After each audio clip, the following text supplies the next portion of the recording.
2 minutes, 30 seconds remaining.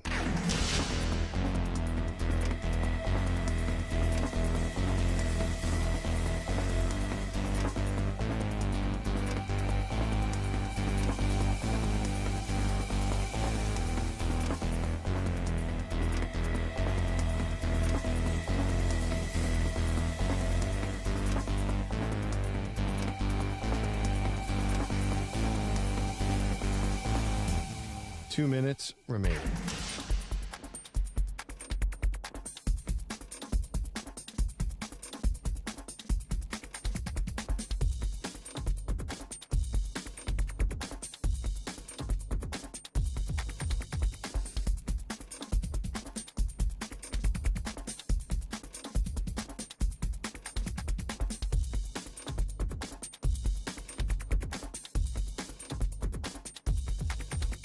One minute, 30 seconds remaining.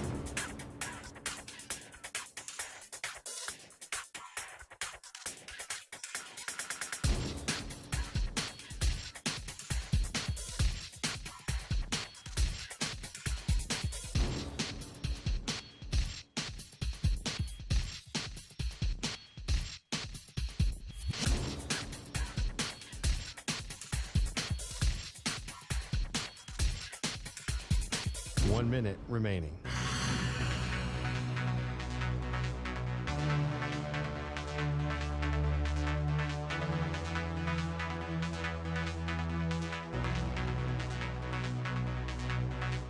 Forty-five seconds remaining.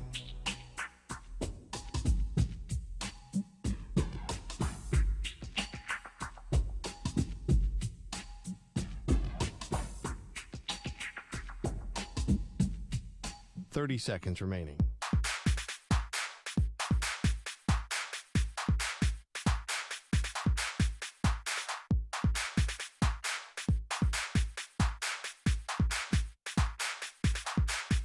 Fifteen seconds.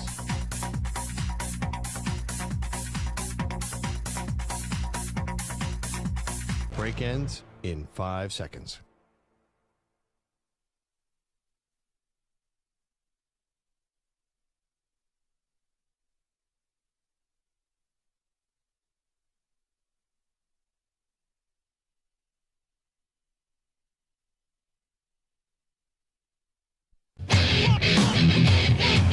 He's live.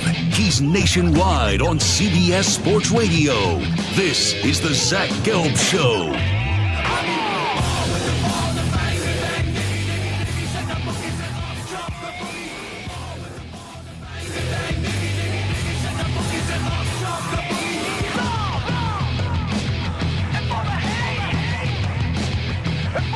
Here's your host, Zach Gelb.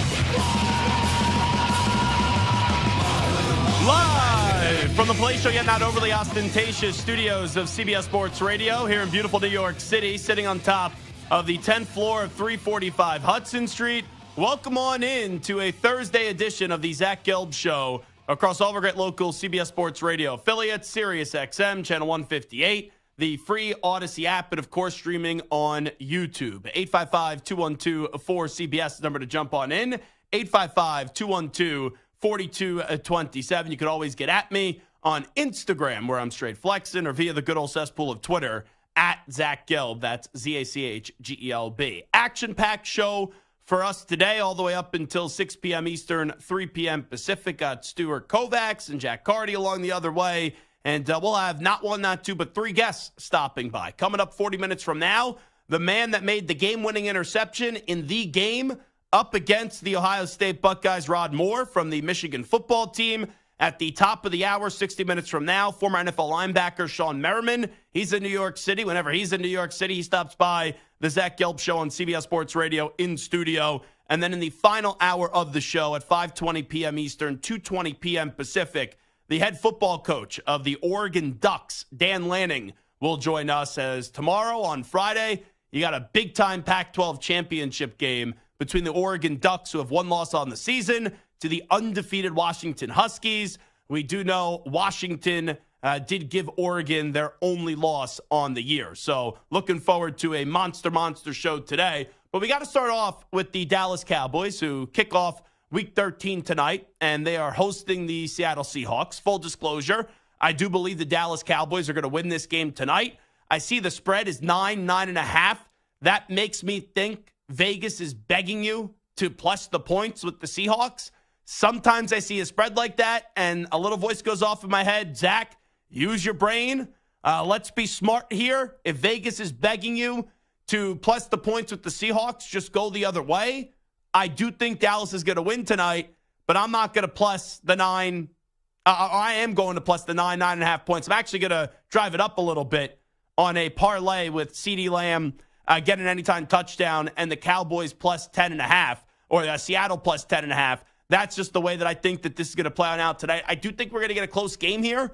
It wouldn't shock me if this is like a 27-23 type of game.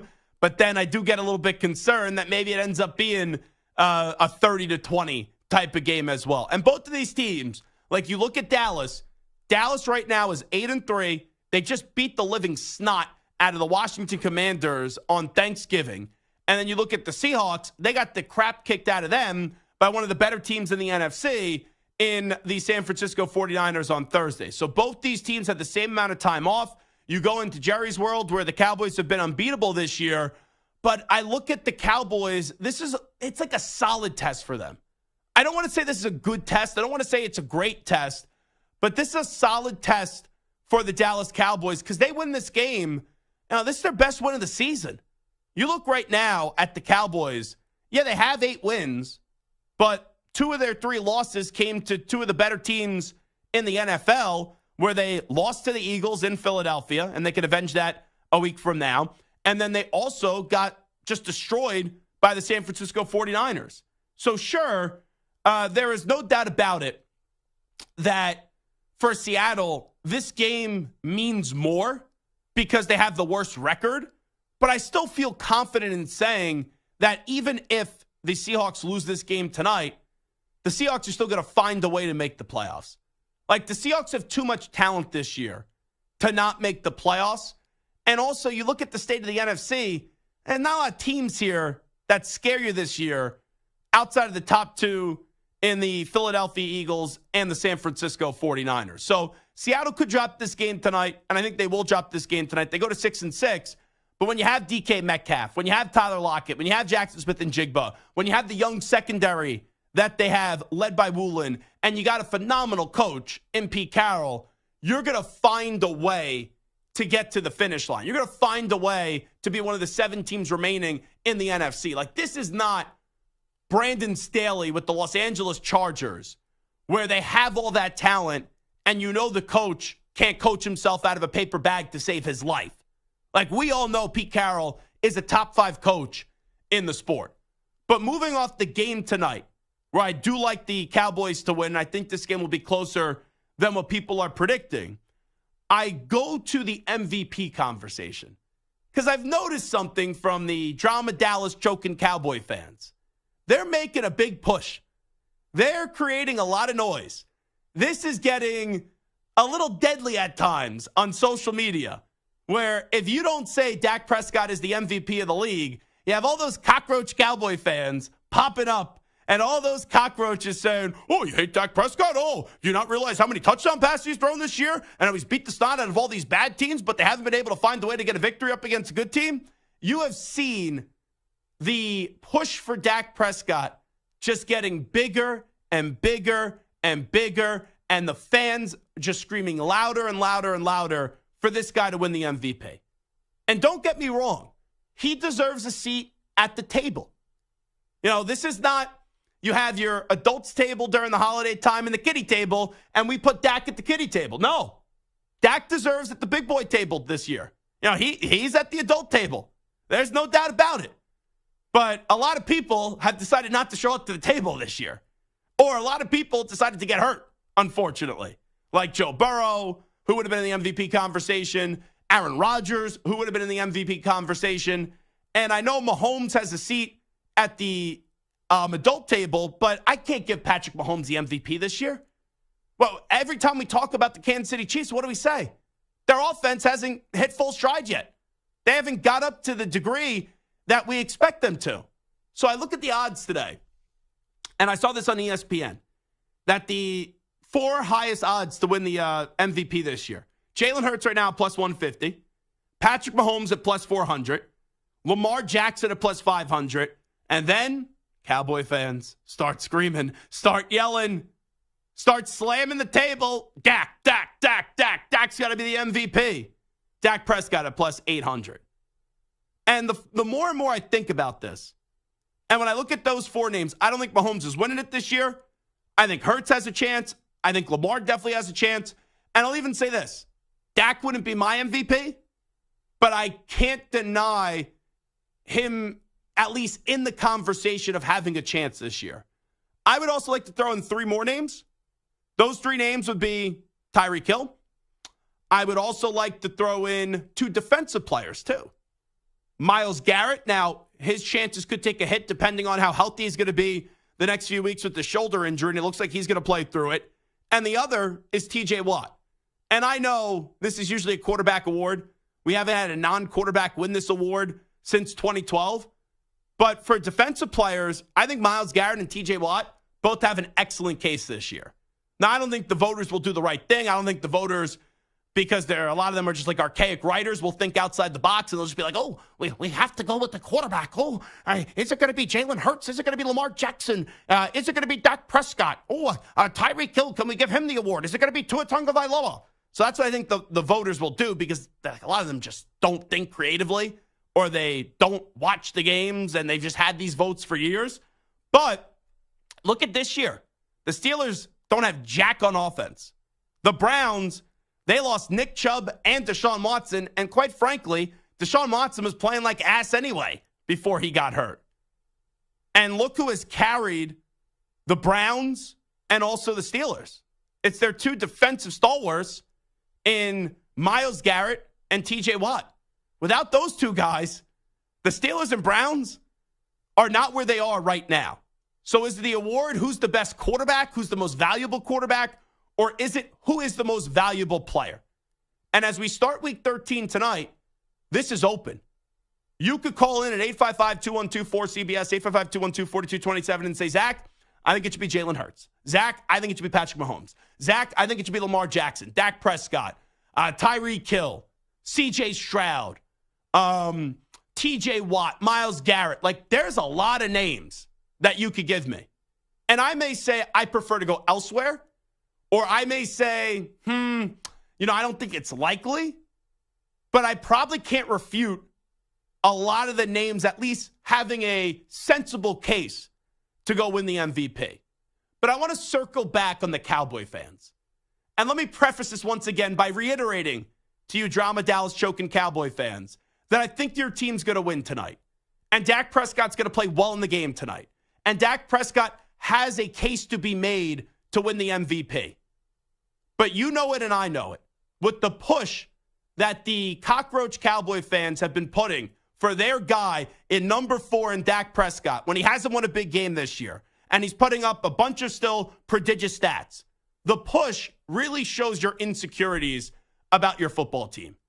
Because you could sit there, rah-rah, pom-poms up in the air, going nuts, jumping up and down like a fat kid in a candy store, making the case for your guy with your excitement, and telling everyone that doesn't say Dak Prescott is the MVP of the league that they're an idiot, a moron, and a dope. You're entitled to that. But we all know down deep, the only thing you're going to win this year, or have the chance to win this year, is the MVP award. And it shows your insecurities, similarly to like Sixers fans with Joel Embiid.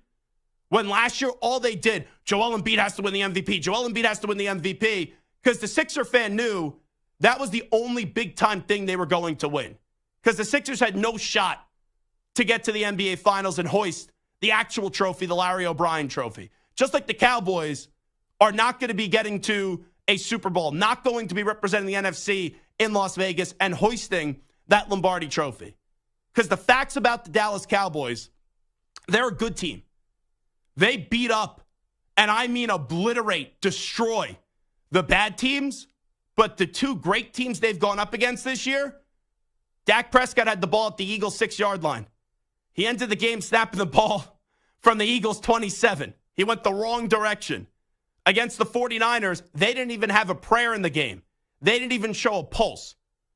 So even though we like to clown Cowboys fans, they all know down deep the only legit thing they could win this year is the MVP.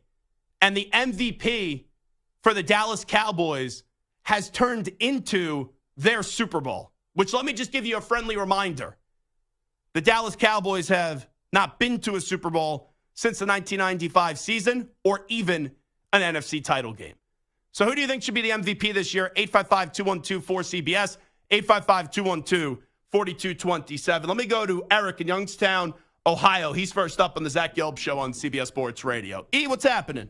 Hey, how's it going, Zach? Doing great. What do you got for me today? Man, I know he can't win it, but if Travis Kelce was not in Kansas City, they wouldn't have a prayer of a game. They have no wide receivers that can catch the ball anymore.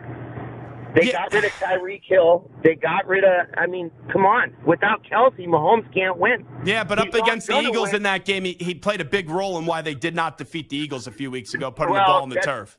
There was a lot of drops, and his fumble did cost them. But honestly, he's the only heartbeat that offense has right now. Well, the only heartbeat that they actually have is number 15, Patrick Mahomes. And he can keep them in every game. Kelce, who is phenomenal. Kelce, who's a first-ballot Hall of Famer. Travis Kelce, and so is Jason Kelce, honestly. Good for Donna and Ed Kelce. Man, America's favorite couple, even though they're not even together. Maybe America's favorite parents, let's just say, that we know sleep in separate beds. But Travis Kelce hasn't been sensational this year. I get the point, because without him, they literally have no one. You know, I like the way that Isaiah Pacheco runs, but if you're going to make a case for who wins the MVP, and it has to be a Kansas City Chief, it's going to be Mahomes. I don't think it's going to be Travis Kelce. Now, I think it was Dan Orlovsky who said this, and maybe I'm wrong on that, but some national pundit a few weeks ago did say this. What about Jason Kelce for MVP? That tush-push play is unstoppable. Now, let me be clear. There is no way a center, even though Jason Kelce's a stud on and off the field, there's no way a center is winning the MVP. But with that being said, if you made me cast a vote for Travis or Jason Kelce this year to win the MVP, it would absolutely be Jason Kelce over Travis Kelce. So right now, if I had to take a guess, because I think a few things factor into this, I think you got to probably win your division to be the MVP of the league. And I don't think Dak's going to win his division. So his stats may be better than Jalen Hurts, but I do believe when you look at the importance and the heartbeat of the Philadelphia Eagles, you do think of Jalen Hurts. Like when I think of the Cowboys, the first thing I think of is their dominant defense. The first player I think of is Micah Parsons. And even maybe this year, Deron Bland, who has that pick six record, which was insane. And he's been so fun to watch. And what a call it was by Jim Nantz on that Thursday game. But if I had to make a pick right now to win the MVP, I actually think it's going to be Lamar Jackson. It would not shock me if the Ravens have the number one seed. The Ravens are going to win the AFC North. And you look at that offense and you look at that team, sure, they have a phenomenal defense. But on offense, what do you really got? Mark Andrews done for the season. Zay Flowers is a fine rookie. Odell Beckham Jr. is in and out of the lineup. You lose J.K. Dobbins for the season with another just gruesome injury. You know, I know Zach Ertz is on waivers now. Maybe Zach Ertz winds up with the Baltimore Ravens, and even though he's getting up there in age and a little hobbled, you got a little bit more of help to try to go replace Mark Andrews. But right now I would think the MVP, if I'm placing a bet here, it would be at plus 500 for Lamar Jackson. All right, it is the Zach Gelb Show on CBS Sports Radio. We'll take a time out. When we come on back, a lot of stuff out there about the Las Vegas Raiders. The Las Vegas Raiders, Stu's Las Vegas Raiders. There's a little fallout from their old GM and David Ziegler, and maybe a return of one former Raider who is currently suing the NFL. Well, one pundit, one writer is saying there's a chance that could happen. We'll discuss that when we continue in 5 minutes right here on CBS Sports Radio. You're in a 5-minute break.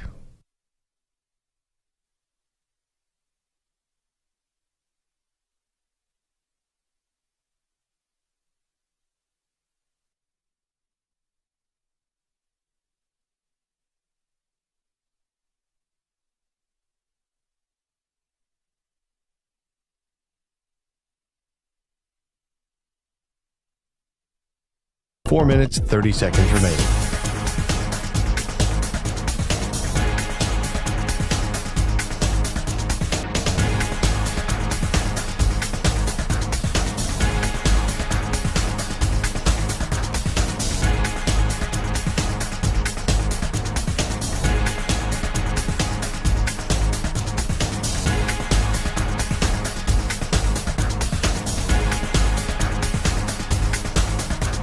4 minutes remaining.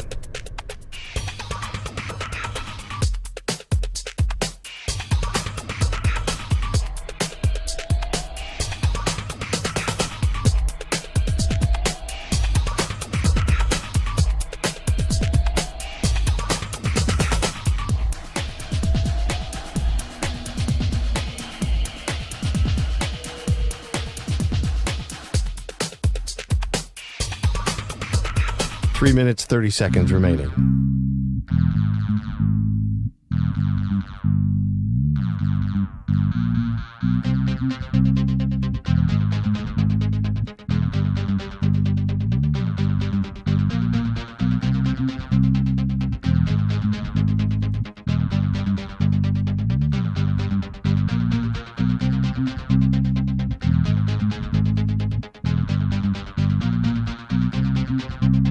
Three minutes remaining.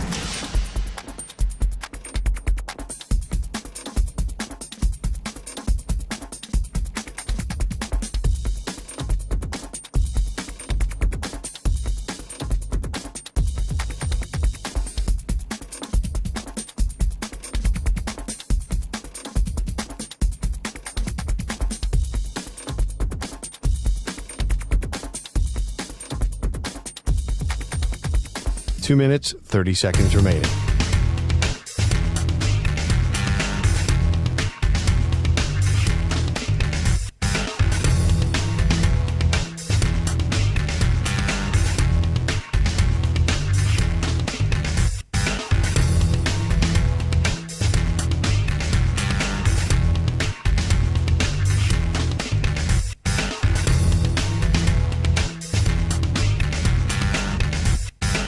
Two minutes remaining.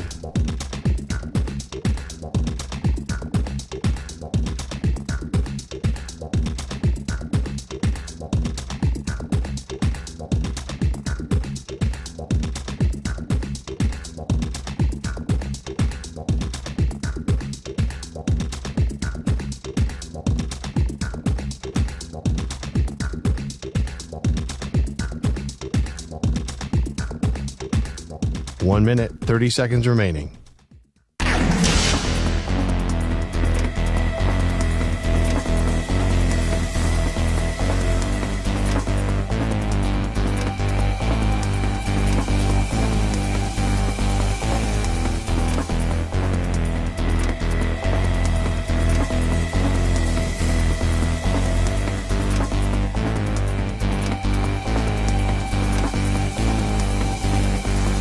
One minute remaining.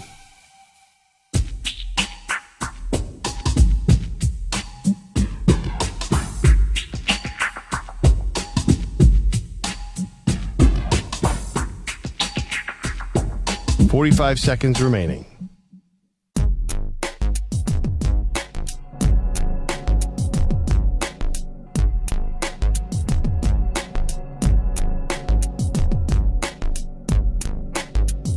Thirty seconds remaining.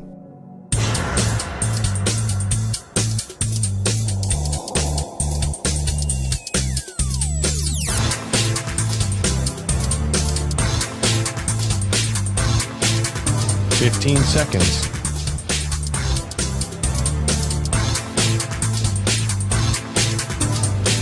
Break ends in 5 seconds.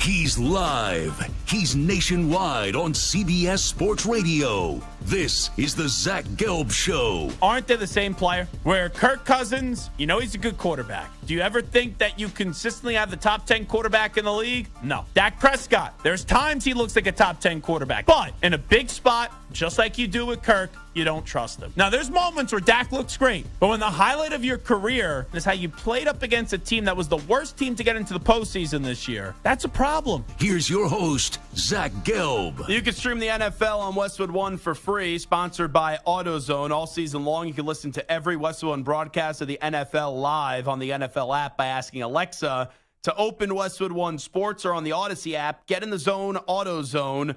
AutoZone's free battery testing and charging is available for free at your local AutoZone. Get in the zone, AutoZone. Restrictions apply. Talking about the MVP and why I believe that Dak Prescott winning the MVP this year would be a Super Bowl-like feeling for the Drama Dallas Cowboy fans, because we all know that they're making a big push for their guy Dak, because down deep they have their insecurities and they know the truth, and they can't handle the truth for this upcoming year with what their team is. They're just a good team. They're just not a great team, and it drives those Cowboy fans nuts. It's funny. I never hear from those cockroaches when they lost to the Eagles. I did not hear from them when they got blown out by the 49ers, but they beat the Chargers by 3 points. Oh, look at this team. Oh, they crushed the Commanders on Thanksgiving. Oh, look at this team.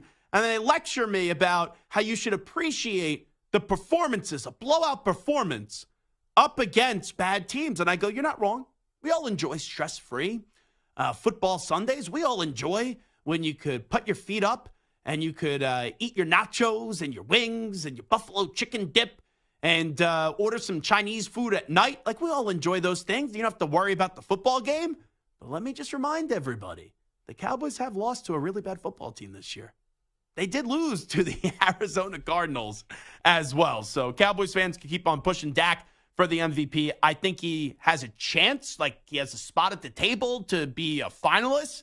I don't think, though, that he's going to win the award. Lugnut on Twitter says, I'd throw my vote in for Run CMC. Dude is being overlooked for the MVP as he was for the Heisman. Yeah, probably should have won the Heisman Trophy. If he played on the East Coast, I hate to say it that way, he probably would have won a Heisman Trophy if he was down south at an SEC school, because he got screwed in the Heisman Trophy race. And so many voters, as Yogi Roth told us earlier in the week, voted before Christian McCaffrey's final game of the season back when he was at Stanford. And also, going a step further there is a case to – I know some 49er fans have tried to say, let's go with rock out with your Brock out, looking pretty awesome in Brock Purdy to win the MVP. McCaffrey was actually my offensive player of the year before the season started, and I think it's going to be Tyreek Hill. But if you add up his receiving yards and his rushing yards this year, Run CMC has 1,328 yards receiving and then also on the ground combined. And then he does have, let's see here, he has 16 touchdowns, 11 rushing and then 5 receiving as well. So you look at the numbers for Run CMC, definitely has a case to be made for the MVP, but no one has brought him up in that conversation. Anyway, Rod Moore from the Michigan football team, who had the game-winning interception up against Ohio State, is going to join us in about 15 minutes. Shawne Merriman at the top of the hour. And then Dan Lanning, the head coach of Oregon, the day before their game, their big Pac-12 championship game, where they're trying to get redemption against Washington. He will stop by at 5:20 p.m. Eastern, 2:20 p.m. Pacific. But I got to start with Stu's Raiders. And with the Raiders, there's 2 storylines here. So one is from Ian Rappaport. He quote tweeted this writer by the name of Hondo Carpenter. What a legendary name, by the way. Like, if you tell me there's someone reporting something named Hondo Carpenter, I'm saying to myself, is that a fake name? Is that one of those Sports Illustrated AI generated type of names? Is someone trying to dupe the big fella here in Zach Gelb? And Ian Rappaport, when he retweets something that you did, it provides a lot of clout, a lot of street credit, as the kids would say. So Rap Sheet quote tweeted an article of his, and Rap Sheet said some really good stuff in here on the Josh McDaniels, David Ziegler dynamic.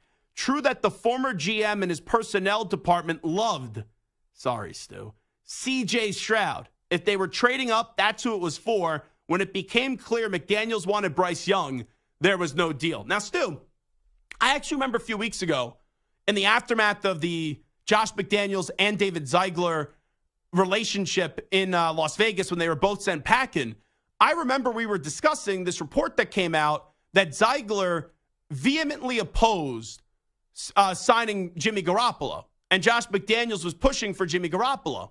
Now, we thought that the two of them would be in lockstep because they are really good friends, and they've known each other for years. But that didn't end up being the case there. And friends could disagree. I think we all disagree with friends from time to time. But it seemed like they were disagreeing on more things than we thought. And it kind of showed how contentious and up and down and tumultuous that relationship was on decision-making. But here's another scenario where, who knows, maybe this is Ziegler trying to get his name out there so he gets another job in the NFL when kind of Josh McDaniels is looked at as someone that just needs to go back to New England and milk the teat of one Bill Belichick, and that's like the only way that he ends up having success. So maybe this is Ziegler trying to get his name cleared or exonerated a little bit. But now this is two stories that we've seen where Ziegler's like, yep, I didn't want Jimmy Garoppolo. I'll leak that to a reporter. And now Ziegler's saying, yep, I identified C.J. Stroud. I was demanding the organization to move up in the draft and get C.J. Stroud. And then it was the other side of it where, oh, yeah, and that Josh McDaniels fella, he wanted Bryce Young. Ooh, that's what McDaniels wanted. And that's why we couldn't find a way to move on up in the draft. How do you react to this? Yeah, my reaction kind of was like with yours, where you would think McDaniels and Ziegler were very lockstep on a lot of decisions. Like you would think they were kind of have like the same mindset, the same thought process. So the fact that this is the second time now, there's probably more things that we don't even know about. Yeah. That this was the second time that they disagreed shows the dynamic was pretty bad there. I was reading the article. One of the disagreements was over the fullback. Alec Ingold or Jakob Johnson. Yeah, the former Patriot, yeah. Yeah, there was a big debate there. And I know Alec Ingold pretty well. He was good. He was a Pro Bowl fullback for the Raiders before this regime came in. And then he's gone to Miami and has had success in Miami and is actually well-respected in that locker room. And nothing against Jakob Johnson, but it's crazy that they were even having disagreements over fullbacks. And they released him. Pierce, since Pierce came in, he released him like right. 1 or 2 weeks into his takeover. Yeah, he released him. But man, even if they got Bryce Young, because I think Bryce Young is more so a product of the bad situation than him not being talented. You look at the Raiders, you have Devontae Adams, you have Josh Jacobs, even with the coaching at the time of Josh McDaniels. Like you have Hunter Renfrow, who was in the McDaniels doghouse, Jacoby Myers. Like you got pieces there. They had C.J. Stroud. Like, look what Stroud's doing right now. Not a lot around him. Tank Dell's been like his best option. Devin Motor Singletary gets hot from time to time. You put Bryce Young in there? With Devontae Adams, he's the number one wide receiver? Man. Now, I don't think McDaniels would have been fired. I'll tell you that. So whether Ziegler should have just said, yeah, let's go get Bryce Young, or it was too late at that point, or Josh McDaniels should have listened to Ziegler to go get C.J. Stroud. It's just another one of those moments where it's like, the Raiders just don't do the right thing. And even if there's a disagreement between one or the other, they still don't find a way to get either of those players. And they were stuck with Jimmy G, who they already signed. I get that. But the Jimmy G relationship now, it's like, okay, you got, 3 years on that contract? And I'm sure there's outs on it and all that. But now you're rocking and rolling each and every week with Aiden O'Connell. Let me get to a little audio here. So this is from Hondo Carpenter, who had this story. He then talked about John Gruden. And this is on the Las Vegas Raiders Insider podcast. This is Hondo Carpenter laying out the kind of groundwork for John Gruden maybe to return as the head coach of the Raiders. All right, Juicy, listen up. I'm going to tell you, there are a lot of people who feel that Mark Davis, more than Brady and Jim Gray, person he trusts the most is John Gruden and would love to bring him back. And I am hearing from multiple people around the league that if John were willing to drop his lawsuit, that they believe the NFL would give a passive nod to go back and rehire him. So is this just to be the head coach so they drop the lawsuit and all the dirt doesn't come out? Or is this because Mark Davis actually really does adore John Gruden? And we all know he adores John Gruden, but why would you go back to that well? Like, John Gruden is such an overrated coach. I think he was like 67 and 82, I think the numbers were, since winning the Super Bowl as a head coach. Like, Stu, you would have to be irate if somehow, some way, and I don't buy this one, but somehow, some way, John Gruden winds back up with the Raiders at all of this. Like, it would be comedy hour. Yeah, you can at this point. And I think I've said before, like, they missed their boat. They missed the opportunity to get Gruden back when Gruden was still a hot commodity. And I feel like they got him back, at his very end of his peak. And it's just, at this point, why? Why bother? Just, you got to go with someone new. You got to go with someone flashy, but it can't be Gruden again. You can't do that. And then play me this. This is Gruden's lawsuit impact on Goodell in the NFL. Once again, Hondo Carpenter, Las Vegas Raiders Insider Podcast. But a lot of people believe that John Gruden's lawsuit is going to take Roger Goodell out, and it's going to embarrass a lot of people. But now the Nevada courts continue to support it, and now it's coming up on potential discovery. And if you know anything about the legal system and discovery, John's going to be able to ask any question he wants. Doesn't even have to be about him. He can say, I want to talk to this owner. I want to talk to that owner. I'd like to talk to Roger Goodell. I'd like to talk to whomever. And John Gruden knows where everybody is buried in the NFL.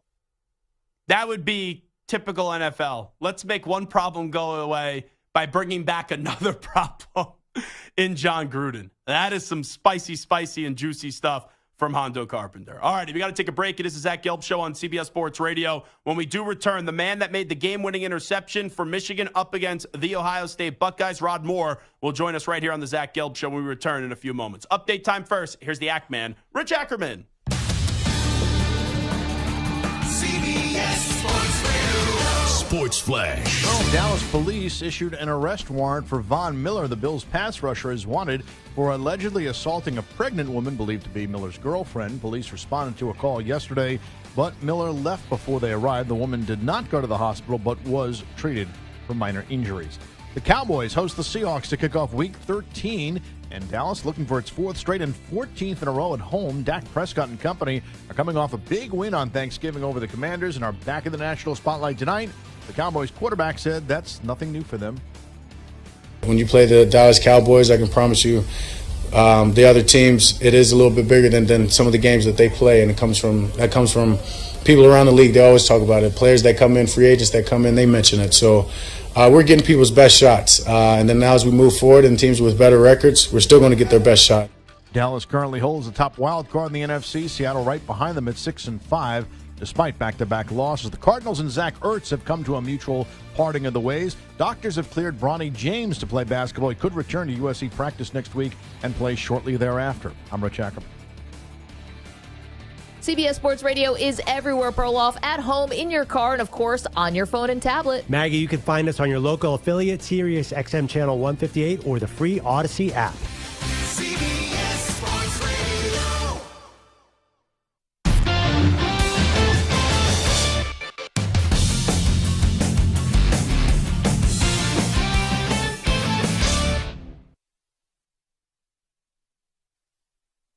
You're in a 5-minute break.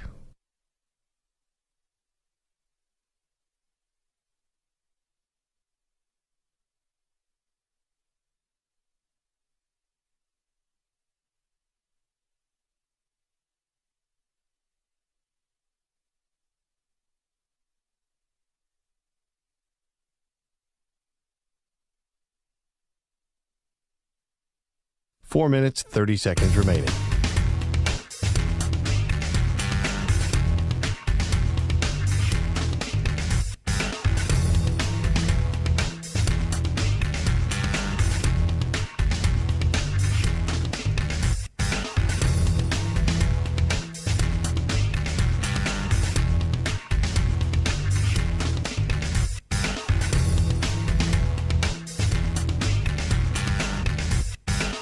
Four minutes remaining.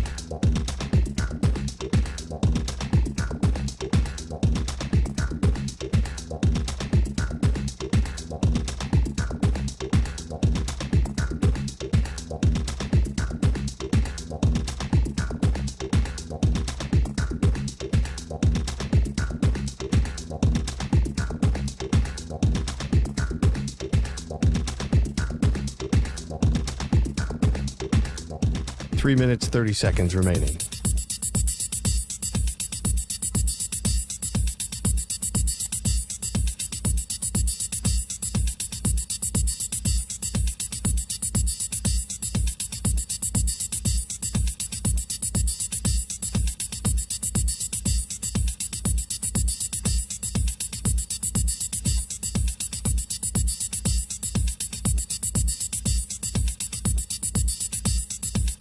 Three minutes remaining.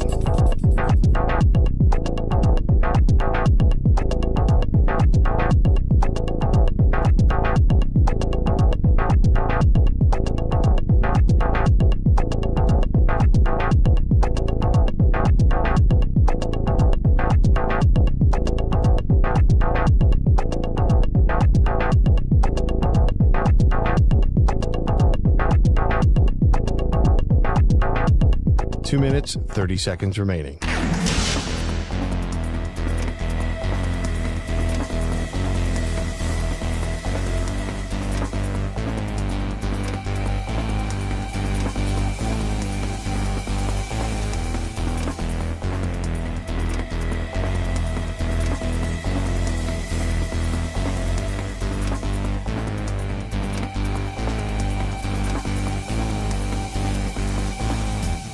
Two minutes remaining.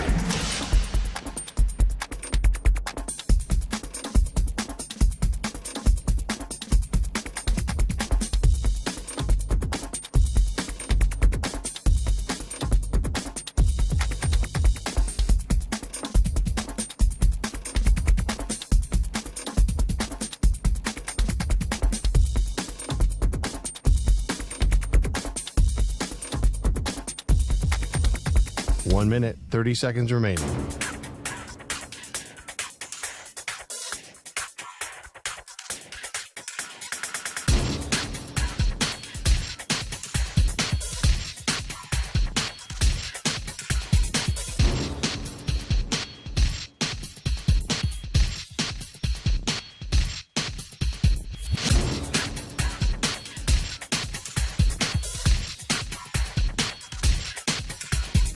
One minute remaining.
We continue. This is the Zach Gelb Show, coast to coast on CBS Sports Radio. I was at the Michigan-Ohio State game at the Big House. What an atmosphere that was, as Michigan, for the third straight year in a row, gave a big-time beatdown to the Ohio State Buckeyes. And the man that made the game-winning play, the interception, to send the Wolverines to another Big Ten championship is Rod Moore, who's kind enough to join us right now on CBS Sports Radio. Rod, first off, congratulations. Appreciate the time, and how are you?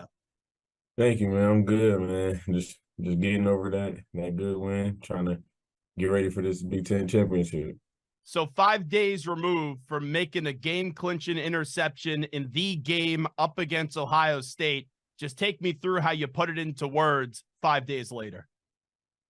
Shoot. I mean, just really thankful that God put me in the position to be able to make that play, man. And especially just, I mean, I really can't explain it still. Like I said before, it's just, I would say a dream as a little kid. Like you close out a game, one of the biggest games, especially me being from Ohio, and it's like you're seeing that rivalry growing up, and then you're the one who closes out the game and as a game-winning interception. It feels so great, man. All glory to God. Like you said, you grew up in Ohio, about an hour away from the Ohio State campus. They didn't recruit you.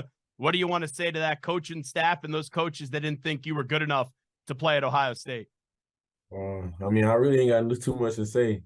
The film, I mean, the way I played against them the past 3 years, they see how I play. So, yeah, they missed out on a great opportunity, but it is what it is. That game is always personal with the recruiting process or the lack of it. Was it a little extra personal, a little extra motivational for you? It's been personal for me since the day I stepped on campus at University of Michigan. When I committed, everybody told me that I would never beat them, and I made it like my mission that I would prove everybody wrong. And I knew I just knew when we came here in the class that I came in with that we were on a mission to be able to turn this program around. We had the leaders from Hutch and Josh Ross and all those guys to be able to do it. And yeah, man, that game is always going to be personal to me, whether I'm playing in it or just watching it. It's just I'm always going to be going for the blue. Rod Moore here with us made the game-winning interception up against Ohio State to send Michigan to the Big Ten championship game for a third straight season. So I was at the stadium. The game was absolutely electric. Right after the game ends, everyone storms the field. You're going through such a life-changing moment. When you see all the fans storming the field and you know what you just accomplished, what was going through your head in that blur in the final seconds of that game trying to get to the locker room? Well, as soon as the whistle blew, the final whistle blew, everybody started storming the field, and I was just standing there. I'm just smiling, like, I think I was just looking at the ground like, wow. I was like, whoa, this is crazy. Like, the moment that I just had, I was still in awe. And I just turned around and tried to find my mom, my dad, and my cousin, and my brother, because they were all at the game. And first, my dad ran up to me. He was crying. Wow. You know how that is. And then I couldn't find my mom. My mom had made her way to the tunnel. And I didn't even see her until after I got through the whole entire the field through everybody. She's up in the tunnel already. I'm like, how did you get here? Like, they weren't even. I'm like, why did my dad leave you? But man, it was just great to see all the fans be able to rush the field like that. That was my second time seeing that, and just growing up watching college football, you see stadiums get rushed by fans, and then you get put in that moment, and it's just like, wow, this is really what college football is. The fans really love it, man. There was a legendary photo of you and your teammates standing with the great Charles Woodson with the sunglasses on, which was unbelievable. Just what did that mean to you to have an all-time great? We know he's a Michigan man as well. Just be there for that moment, especially with your guys' connection and other guys on the team getting to know Charles Woodson throughout the years. It meant a lot, not even only just to me, but I think it meant a lot to the whole defense. He came to talk to us the night before, because we have a thing where we have coaches and stuff talk at the end of like one coach talks for the week at the end of the week, but they had Charles Woodson come, and I think that gave us a little extra boost. And then him being in that picture, man, it just shows how much the love of alumni who played here has for the current team that's playing at the time. And I mean, he gives us so much advice, and just watching him on TV is just great. Talking to Rod Moore right now. Just wondering, I know it's a blur and it went by so quickly, but did you keep the football that you picked off from Kyle McCord? Yes, in my room right now.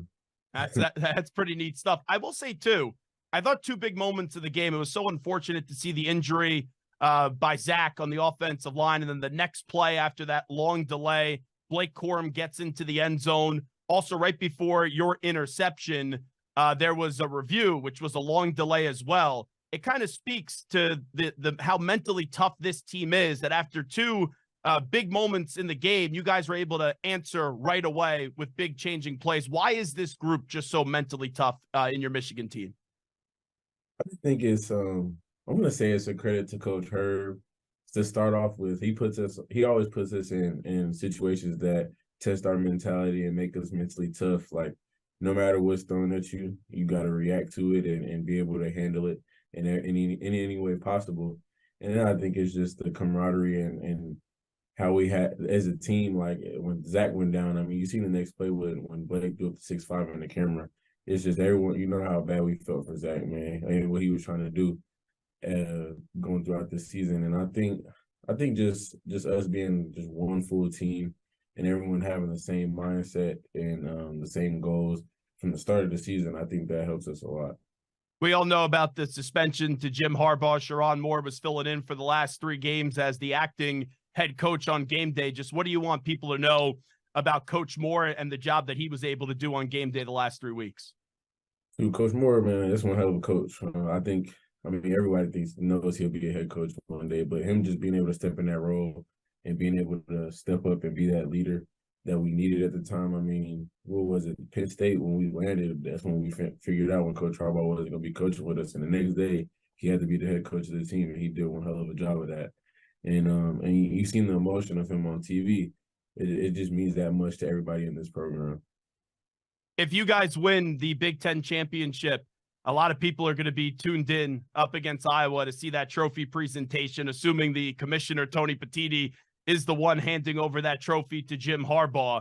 What would that moment mean to you? I see the smile that you just gave me, but that was my first reaction when I found out that Coach Harbaugh got suspension. I can't wait to see Tony Petitti have to hand over that trophy to Coach Harbaugh.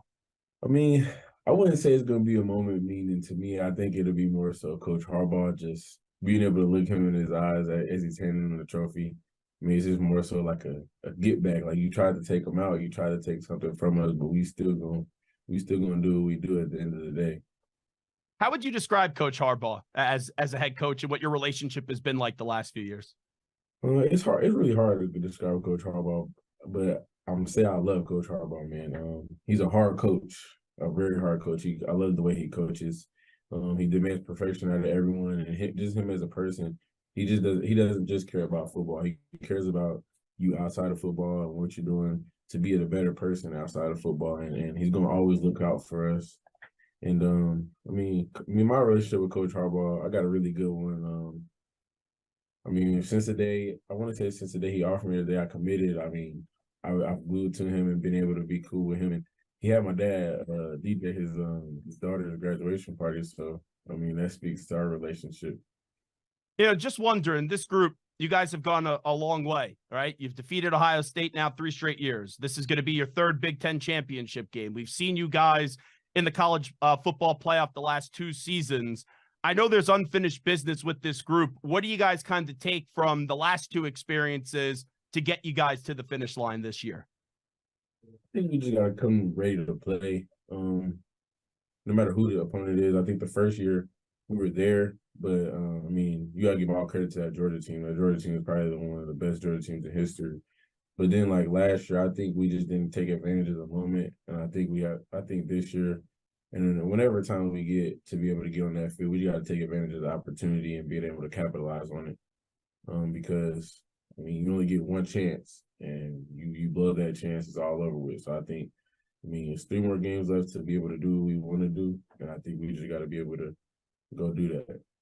Last thing I'll ask you, and I don't want this question to undermine what you've done the last 2 years, because every time you step foot on that field in the game, you've had just career days, and the moments for you just keep on getting bigger and bigger, and nothing will top up against Ohio State what you were able to do on Saturday. But now a lot of more people are going to start talking about yourself, Rod Moore. What do you want people to know about who you are as a football player and who you are as a person? I want people to about me as a football player. I want people to know I'm gonna get it done at any means possible. I'm gonna play hard anytime I'm on that field, especially when we playing Ohio State, man. And it don't really matter who I'm playing against. I just love the competition. I love going against the best guys. It makes me a better player. I mean, like you said, I stepped on the field in the game, and that's the best game out of all the tough games we play. You got to play at your highest level, and I think I do well at that. And just as a person, it's a lot. I would say, I'm a caring person. That's a lot. I got to think about that. But I just respect a lot of things. I have a lot of respect for a lot of people, and yeah, that's all I really can say right now. But this is a lot, man. Just a competitive nature with anything in life that I have. And I just want to be great at anything that I do, whether it's life on the field or off the field. I just want to be able to do what I can do the best. One more quick question, last one for Rod Moore. Just wondering, you make that big play. Now you're the big man on campus. I'm sure everyone wants to talk to Rod Moore this week. Students getting back from Thanksgiving break. What has this been like for you on campus? We all know the campus is massive at Ann Arbor, but you can't hide anywhere this week. So what has this been like? Funny thing is, I really haven't been on campus because Smart. A lot of my classes are on Zoom, but I have one class that's in person. And the Monday I walked in, the teacher said something, and everybody kept telling me good job. And then I was on the Zoom class. It's like, you know how you can direct message somebody in the chat? Yeah. Somebody direct messaged me and said I was a legend, and I was like, wow, like people actually really pay attention. But it's actually pretty cool. Like, in fact, I went to the Pistons game last night, and people just kept saying "Go Blue" every time I was walking past, and just saying "Great play, great job, Ron." It's actually honestly just crazy that people really know me because I really never expected that. Well, it's an unbelievable story. Great to be humbled as well. We appreciate the time. Thanks so much for coming on, and good luck the rest of the season. Thank you. We continue. It is the Zach There he Gelb is, Show, Rod coast to Moore coast joining us on the CBS Zach Gelb Radio. Show I was at on the CBS Michigan Sports Radio, and man, what a play that he made after one of the defenders gets a hit on McCord, rushes that throw, and then Rod Moore was right there to make sure that football did not hit the ground, and he picks off that ball to secure a victory for Michigan. And you look back at that game, and I said that to him, I thought the two biggest plays in the game, it was when Zach Zintner gets hurt, and then right after that, the next play, Blake Corum runs for that 20-yard touchdown to get in the end zone. And then towards the end, the first time I thought Michigan was going to lose the game was when Ohio State fumbled the ball after the catch. And when they fumbled the ball after the catch and recover it, I thought to myself, they're in danger of going and winning this game.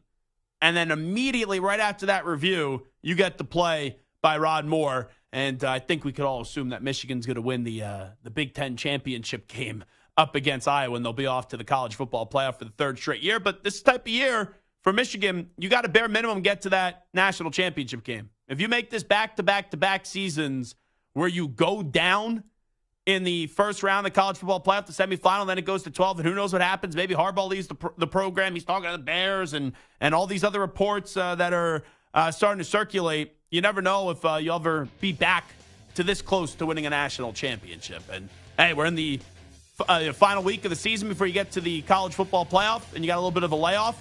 And Georgia's going to be a force. Alabama's going to have something to say about it. Oregon, Washington, obviously the Michigan Wolverines. You got Texas. You got Florida State. You're seeing the schools, and you're starting to see this picture get clearer and clearer to the Final Four.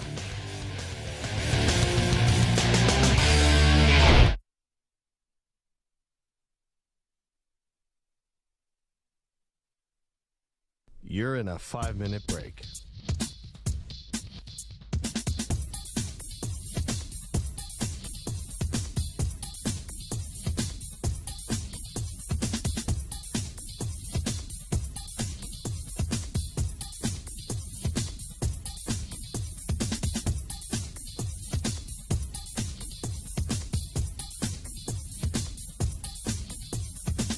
Four minutes, 30 seconds remaining.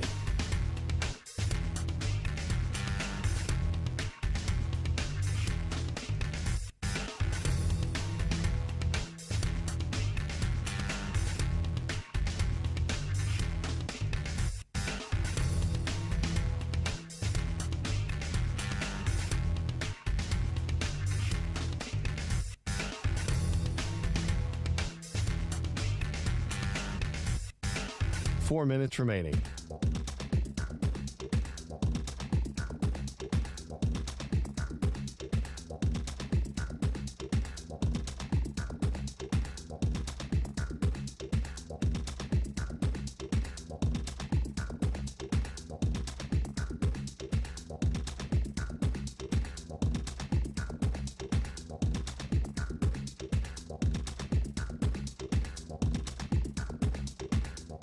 Three minutes, 30 seconds remaining.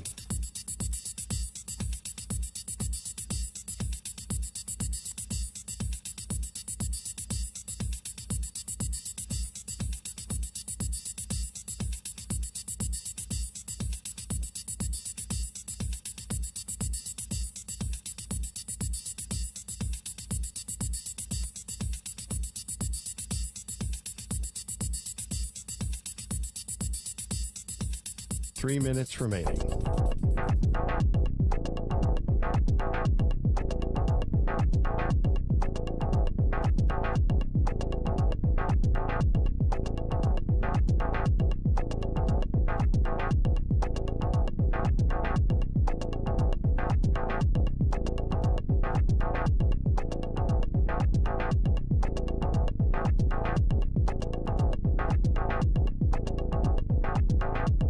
Two minutes, 30 seconds remaining.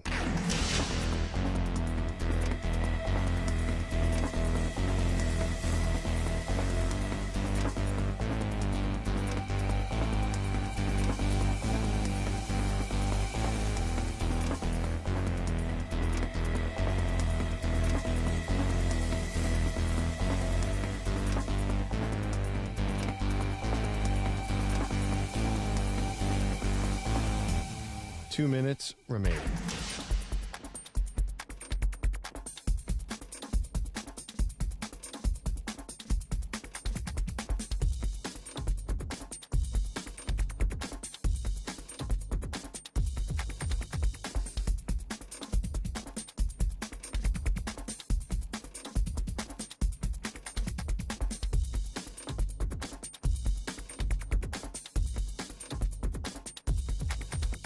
One minute, 30 seconds remaining.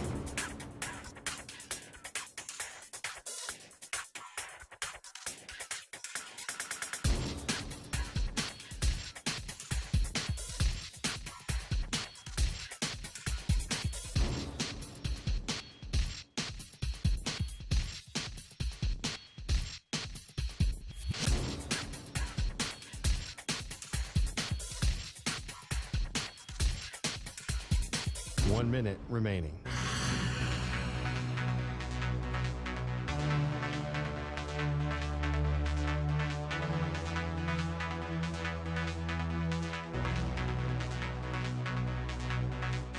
Forty-five seconds remaining.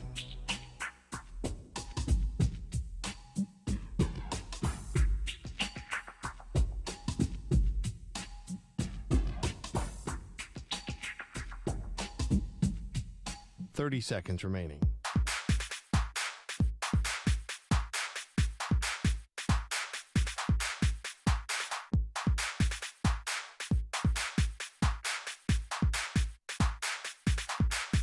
Fifteen seconds.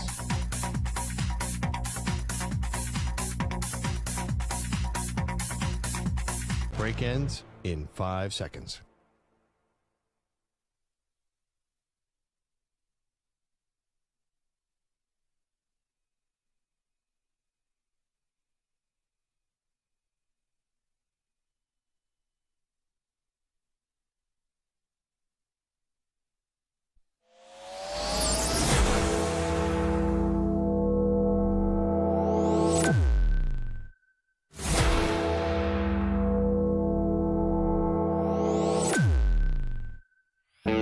He's live. He's nationwide on CBS Sports Radio. This is the Zach Gelb Show.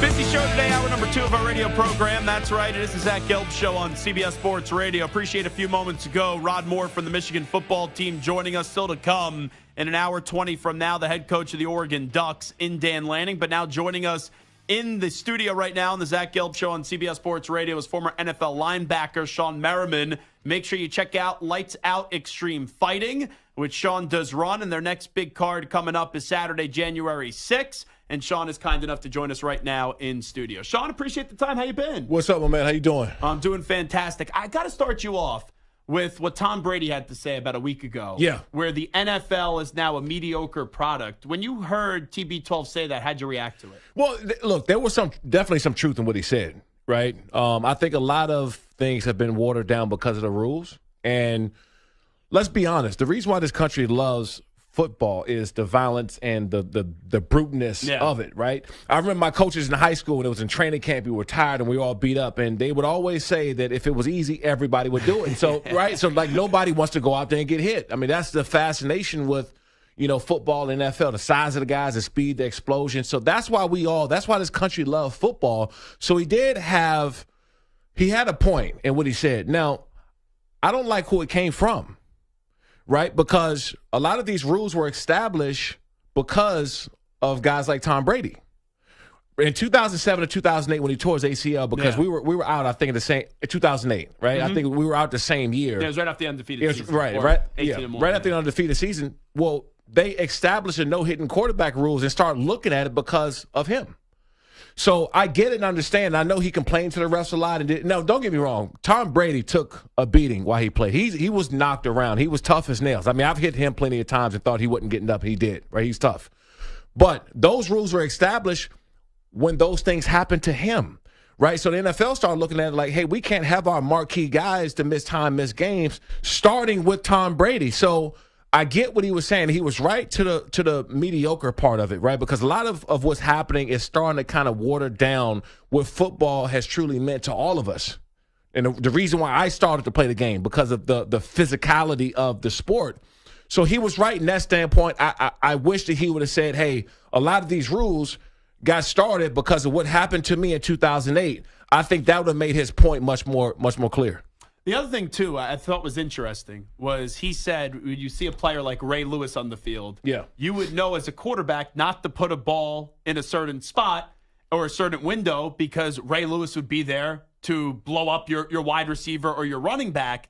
And now the quarterbacks know it. And Brady knew it at the end of his career, too. Right. You could get away with so much stuff because a defender could make a good hit now, and then you see the yellow handkerchief on the field. Yeah, and so the parts that I was agreeing with Tom was that he's right about it, right? You throw the ball low or you throw it away from the defender so he has a time to tuck and cover up, right? And every quarterback knows that. And it's at a point now where a guy may just throw the ball down the field because the possibilities of a pass interference are 80+% on a deep ball that's thrown high, a jump ball, right? And so he had a great point in talking about those things because a lot of those things happen.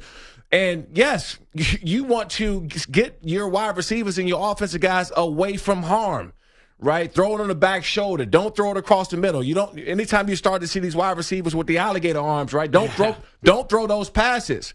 And so I think that with the quarterbacks now, between the jump balls, deep balls, not being able to physically contact a guy after 5 yards, which is almost impossible. Look, cornerback is the hardest position to play on the field. I'll argue till I'm blue in the face with anybody. Cornerback position is the hardest to play on the field. Now, if you throw in you can't touch him at all. No, he's pushing off, he's guarding, he's moving your hand, a lot of hand combat. You can't touch him after 5 yards. It makes it almost impossible for you to go out and make a play. Shawne Merriman here with us. Based off what you just said, do you think with the physicality that you played and how you hit some quarterbacks, do you think you could play in the NFL these days? Yeah, I can play. But I'll be playing for free. Yeah, you'd be suspended all the time, right? I'll be suspended. The guy from Denver. Kareem Jackson. Kareem Jackson. So, I'm glad you bring that up. Yeah. Because there wasn't even a flag on the play. And I get it. Sometimes officials miss things, but when you slow it down and when you look at it 10,000 times, sure, I could say when you slow it down, yeah, maybe there should have been a penalty thrown. But in real-time football speed, I think it's a joke this guy's out for 4 games. It is a joke. And, he was making a football play that ultimately helped his team win the game, right? And in a couple different occasions. I get it, right? So I'm not one of these old – because one thing I do hate is the old school guys who played in the 90s and 80s, right, to come back and say, back when we had, no helmets and no teeth and we played – the game is soft. I'm not one of those guys. I actually do believe that NFL has done a great job at protecting the players, right? No helmet contact, the crackback blocks. I remember I've seen Hines Ward break people's jaws, right, on just these crackback blocks. I agree with the NFL that quarterbacks shouldn't be hit a certain way, but now you're making it impossible to make a play. What I don't like is this. As you just said, guys got a half a second to make a decision. It was a guy from the Carolina game too, right? Was it Carolina game where the D-back came in and he got a flag too? It's impossible to go out there in a split-second decision and make a play that's not going to hurt the offense without you getting hurt. Because what we got to understand is football is full speed all the time. And so as you're slowing down as a defender, that offensive guy isn't. He's still going full speed. So who can possibly get hurt in that situation? So, yes, protect the offensive guys. But on the defensive side, you got to understand, we're going full speed. So by us letting up is where you create injury. I thank God I had nothing major head-wise or anything like that. Yeah, the Achilles. The Achilles. But, head-wise, upstairs, and all those things, I had anything major because I was going in to make a football play. If I went in and took my foot off the gas and I was worried about hurting someone else and tried to slow up to protect him, I wouldn't be sitting here saying that. I would have caused injury to myself if that was to happen. So I just don't agree with that. When you look at something like you said 10,000 times, you need to look at that in regular speed as the game is played, and then base your fines and your ejections or whatever else off of the normal speed of a play. Talking to Shawne Merriman right now, who joins us in studio. The other thing with that, too, is I don't know. Like, we know when someone's intentionally leading with their head and it's a dirty play. Right. But when you are wrapping up the tackle, just sometimes naturally, like if I'm coming head on, my head's going to go right into the direction of your helmet or your chest area, and I don't know how to tackle now without totally moving your head to the other side, and then you're maybe risking a neck injury. You know what? You remember one of my favorite shows with that show called Pros versus Joes? Oh, yeah, remember that was great. Were you on that? No. And good thing I didn't, because somebody got hurt, right? Because you have these people talking all the time and saying, look at his helmet contact. I said, listen, why don't you run 15 miles an hour and tackle somebody without your head being nowhere near your body? Let's see how that work out for you. It's impossible. It's one thing for a guy to intentionally leading with his head, but if his chest or his shoulder pads connect first and then his head or the crown of his head hits underneath the face mask of someone, you can't call that, because it's impossible to remove your head 100%. From your body going that speed. Now, the play with Josh Jacobs was running the football. They fined him, $20,000+. This was a regular running play. Yeah. This is a guy that was getting prepared for contact. Right? Getting prepared, loaded up, because before you embrace for contact, you are embracing, meaning your body tightens up, meaning your head drops, your shoulder drops, you're embracing for this contact. There is no way not to put your head down. The only one player I've ever played against that can run standing straight up and not get hit straight was Adrian Peterson. That was the only player I've ever played against, or I've ever seen, Eric Dickerson back in the day, but the only player I've played against that can run straight up and down and with his knees high, and you can't hit him.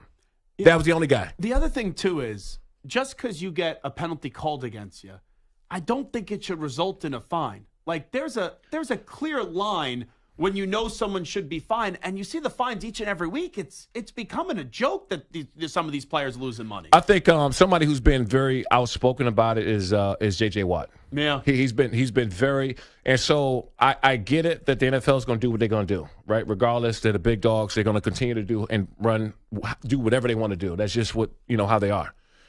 But when you have guys like J.J. Watt, somebody's very well respected, played the game at a high level for a very long time, and you start to hear more and more about these fines and how it's unfair, it could potentially be a real problem, because a guy like J.J. Watt has so much respect and clout, big following, social media. Everybody knows who he is. He has people, younger guys he's mentored, and well liked too, which is tough for some defenders to be well liked. No, for sure. He has the full board of support by a lot of people. And so when he coming out and saying these things about what's naturally going on, it's going to steamroll a problem. Same thing, Tom Brady. Somebody as big as Tom Brady coming out and saying these things. So I get it. And I want to, because I hate being the old retired guy who's saying, oh, they're soft. I think the NFL did exactly what they needed to do, because of what happened with the concussion lawsuits and everything else. It's like, okay, we're going to fix that problem. We're going to start fining for this physicality. But the hypocrisy of that is, okay, we're going to have a heightened awareness. We're going to find more players. Some of it is because of what you're saying with concussions and the lawsuits. The other part is they want to see more offense, and a lot of these rules are conducive to the offense.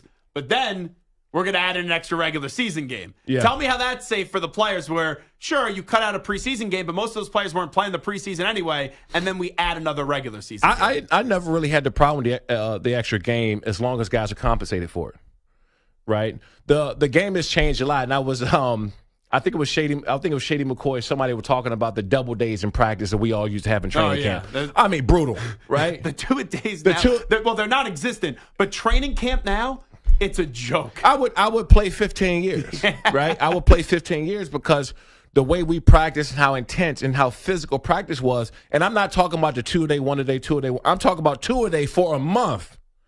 And the only time we had off was when they took us to a water park or something like, and we were like a 10-year-old kid. Day. Yeah, it was like, we were like 10-year-old kids. We get a chance to go to the water park. We don't got to run. We don't got to run. We were like 10-year-old kids. We got a chance to go to the water park. So in this day and age of game, you can play longer. The physicality is less. So I don't necessarily mind the extra game, as long as it's prorated and guys are compensated for it. If that was the case, I'm totally fine with it. But you're right. Doesn't matter. That's another game of a potential injury, is what you're saying. So you're right about that. It's so frustrating watching your former team in the Chargers, because they have all this talent, Yeah. And I'm not going to say it's only coaching, but they got to get rid of Brandon Staley. And it is surprising to me that he's still the head coach with how ugly this has gotten. If anybody asks me about my career, I don't have a lot of regrets. The main regret that I do have is not being able to win the ring because of the teams that I played, the guys I played with, and the teams we had from 2005 to 2010 or 11. I mean, we were stacked across the board. We had so much talent and didn't win a ring. This roster and this team they have right now actually can, and that's what's so upsetting about it. And I'm not talking about everybody expectations and Justin Herbert, these guys should win 14 games this year. I'm talking about they should be playing a lot better and being in a better situation than they are. And when you have a leader and a coach that is not willing to admit how bad they've been and saying that, I was always with Brandon Staley, always. I think that the Chargers were actually smart by hiring him. He's a great leader. He says and does all the right things. Like, he's going to kill it in a meeting. You have the one-on-one meeting. He's sharp. He's organized. He's smart. He's data-driven. All these things in a meeting. I can 100% see why the Chargers hired him. I would have hired him, too, for that cost and what you were looking for to get out of a coach to go win. Now, the recent conversations in the press conference and things really bothered me and really got under my skin because – everybody knows there's a problem, and not just with the defense, the team. There's an issue, and if you're not willing to come out and say, "Hey, I'm going," as soon as I get off of this podium right now, I'm leaving here and I'm going back in that building, and changes will be made right now. That's what you want to hear from your head coach. Not, "Hey, we're going to keep doing what we're doing." That's how you lose a locker room. And so, if a head coach came in and said that, I don't have respect for him anymore. We all know that there's a problem. Everybody that comes to that game, that's watching the Chargers games, we know what kind of team they have. We ain't got to question Justin Herbert. We ain't got to question Khalil Mack, Joey Bosa, Derwin James, Kenneth Murray, Kendricks, Eckler. The list goes on. We don't question those guys because we know that they can play. So what's the issue? Now it's putting these guys in position to win football games. And if you're going to say in a press conference that, "Hey, we're going to keep doing what we're doing," I ain't got no respect for you when you get back to the locker room. That's the issue I have. Your pride can't overplay victory and success. And so what I see now, and it makes me upset because I would much rather, and I'm not saying he's not taking responsibility. He definitely said that's on me, that's on us, coaching staff. But he also said several times that we're not changing, we're going to keep doing what we're doing. And the definition of insanity is doing the same thing over and over again and not changing. Bingo. It's crazy to me. Tonight, Cowboys are hosting the Seattle Seahawks to kick off Week 13. Who do you like in that game? I like the Cowboys. The thing is with the Cowboys, they not the Cowboys fans because they're just they're crazy. But I think the Cowboys have a really good team, and what they're doing this year, first of all, they're beating the team they should beat. Yeah, but when they go up against a great team, when they go up against a great team, they struggle. And I'm gonna tell you why that's okay with them because of the division they're in. Because their ability to get to the playoffs because of the division they're in. And that's been the breaking point. They need to get in the playoffs so they can have a shot first, right? What, they're 7 and what now? 8-3. 8-3. Yeah, 8-3. And so they're going to beat the teams. They're going to destroy the teams they're supposed to beat. They're going to struggle against good teams. They're going to lose against the great ones. But that is enough in that division for where they're coming from to get you in the playoffs so you can have a shot. I wish I could say the same thing about the Chargers, right? Because, you go out and beat the teams you're supposed to beat. You're also sitting at 7 games right now, 8 games, and you still have a hunt for the wild card, right? So I like the Cowboys. Now, I do still like the Seahawks. The Seahawks and defense. I love the Seahawks team, but I think the Cowboys right now, their momentum, they're going to beat the Seahawks tonight. Who do you think gets to the Super Bowl this year out of the AFC? I mean, the Chiefs, as long as they're the defending champs, I'm always going to look at them first. They're number one. You got to give them the nod. I like the Ravens. And it all comes down to if Lamar stays healthy. Lamar stays healthy, and that defense playing as I think they got the best 2 tandem inside linebackers in the game right now. Yeah, Roquan Smith is starting. Yeah, Smith and Queen. Queen. Yeah, these guys get after it. The new addition, no one's talking about a lot. That needs to get more credit over there is my guy Chuck Smith, who they brought in, who was my pass rushing coach in the offseason. I should go to travel to Atlanta to see Chuck and work with him. Got them their mindset. Davion Clowney is playing better than he has been in the last 3-4 years. to my opinion, to Chuck Smith and that front seven they're building. So I like KC, but you got to watch out for the Ravens, man, because they are a team that you're going to struggle against because of how their playing style. And then on Sunday we get the Eagles and the 49ers in South Philadelphia. Now, whoever wins this game, it's weird because there's going to be a lot of talking being done with how ugly this got. But it's going to be tough for these teams to get 2 victories up against one another because I do believe that they're going to meet up in the NFC Championship game again. Who do you think is the better team, the Eagles or the Niners? Look, the 49ers struggled. That they had that 3 or 4 game stretch where they struggled. They had some injuries. I don't think Brock Purdy was fully healthy. I think he was still dealing with some head stuff. In my opinion, I'm not a doctor, but just seeing his drop off and where he was, I think a healthy 49ers team is better than Philly. Now, one thing I'll say about this is that people have been jumping on the Eagles so much this year, and it's so weird. They're the most criticized 10-1 team I've ever covered. It's the craziest thing I've ever. It's like they're not playing up there to their potential every week, but they're like 9 or 10-1, right? 10-1, yeah. 10-1. Well, I talked to Son Reddick after the game. I was in Philly for the Eagles and Bills, and I said to him, I feel like you guys still haven't played your best brand of football yet. And he goes, people got to realize this isn't last year where we just blew everybody out. Football isn't always pretty. It just matters if we win. And one loss, and Jalen Hurts doesn't throw the interception at the end of the game. They beat the Jets. They're undefeated. There's 31 other teams in the National Football League that would love to be barely winning, right? I mean, that's the Chargers truth. Yeah. If the Chargers was struggling, a struggling 10-1 team, I would be sitting over here smiling. I'd be the happiest person on earth. And so I think the respect, but the reason why they're not getting that same respect is because of how good they was last year, right? Yeah. It brings back to a conversation I had with Micah Parsons before the season. I said, dude, you're going to see everything right on the offensive set this year. You're not a secret no more. When you're not a secret and people know your strong suits, they know Reddick and him coming off the edge. They know now the 2 D tackles that they got in there that are studs. They know slot. They know the team. Right? They know who you guys got and the very little weak spots you guys have. So you're not coming in tricking anybody anymore. You're not walking in. People are ready for you they're ready for you every single week. You're getting every team's best the Eagles are getting. And so they're beating their best opponent week in and week out by a touchdown, by 3 points, sloppy, barely. So what? And I don't understand that criticism, but I do think a healthy 49ers team is better than the Eagles. And I'm not saying that because any other people are not respecting them. I'm just saying that the many facets and how the 49ers are winning on both sides of the football.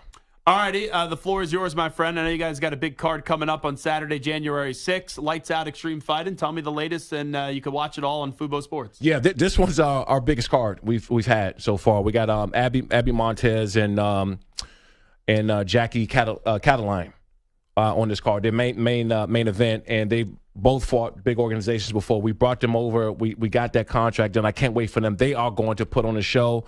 Nakatani is also co-main this event with Marte. We got Jake Woodley, who was a D1 wrestler on this card out of Oklahoma. He's fighting another wrestler. He's back on this card.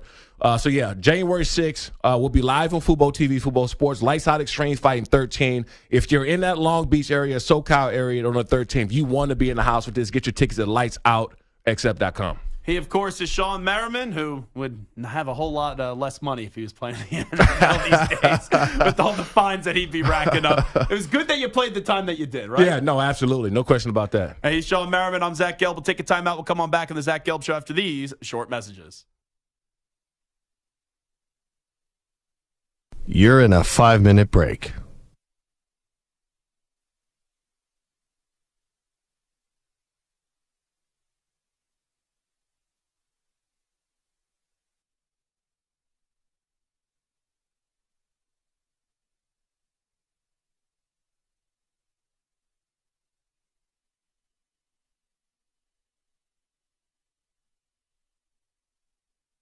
Four minutes, 30 seconds remaining.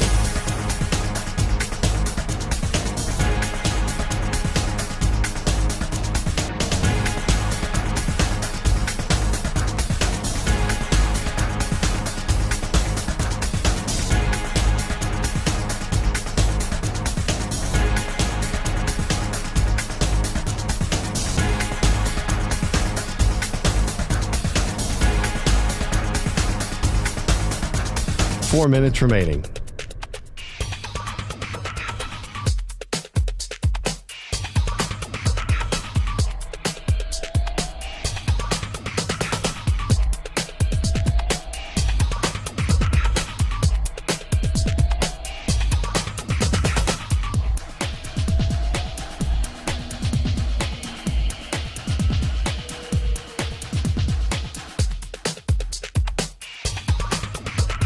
Three minutes, 30 seconds remaining.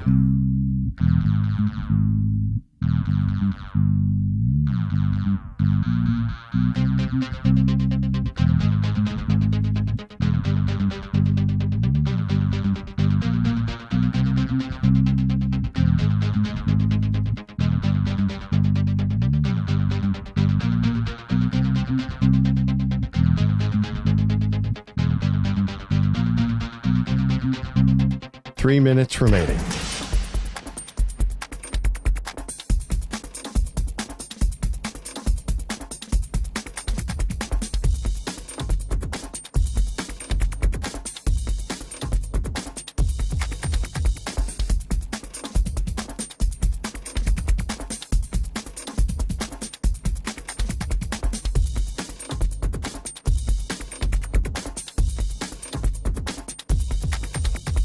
Two minutes, 30 seconds remaining.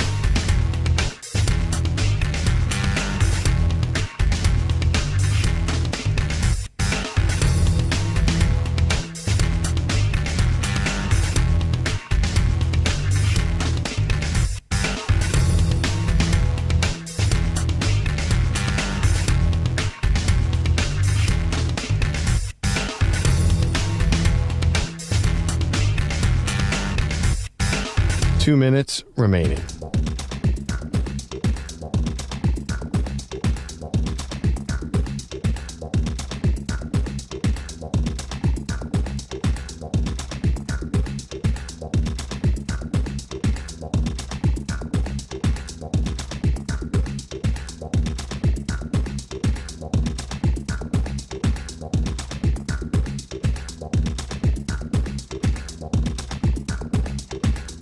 One minute, 30 seconds remaining.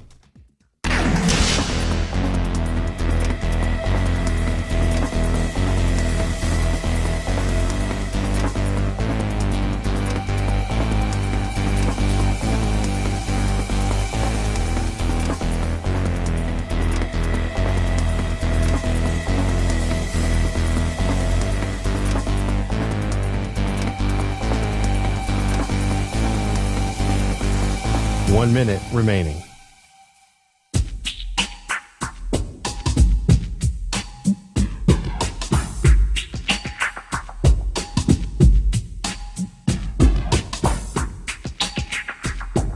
.45 seconds remaining.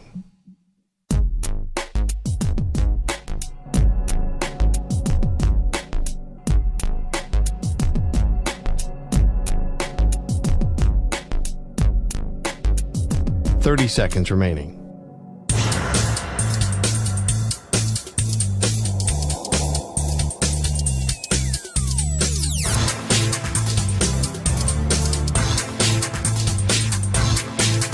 .15 seconds.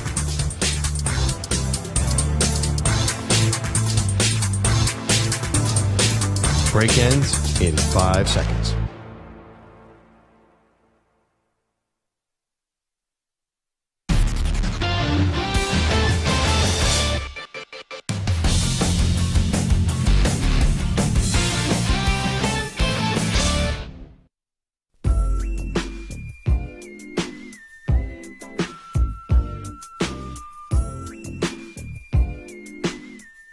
The Zach Gelb Show is on the air across the nation. Zach Gelb. He's like the Bryce Harper of radio. He's a big star with a big mic. This is the Zach Gelb Show on CBS Sports Radio. This portion of the show is brought to you by Wesley Financial. Stuck in a timeshare and want out? Contact Wesley Financial Group now and get a free timeshare exit information kit at wesleyfinancialgroup.com.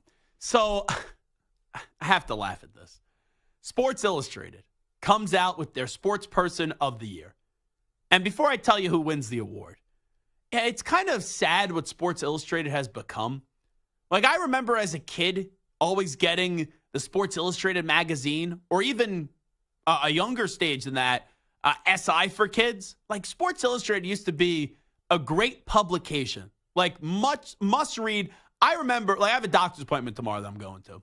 I remember when I was a kid going to the doctor's office. This may sound like me being a little bit of a loser, but I would love going to the doctor's office because they always had the Sports Illustrated.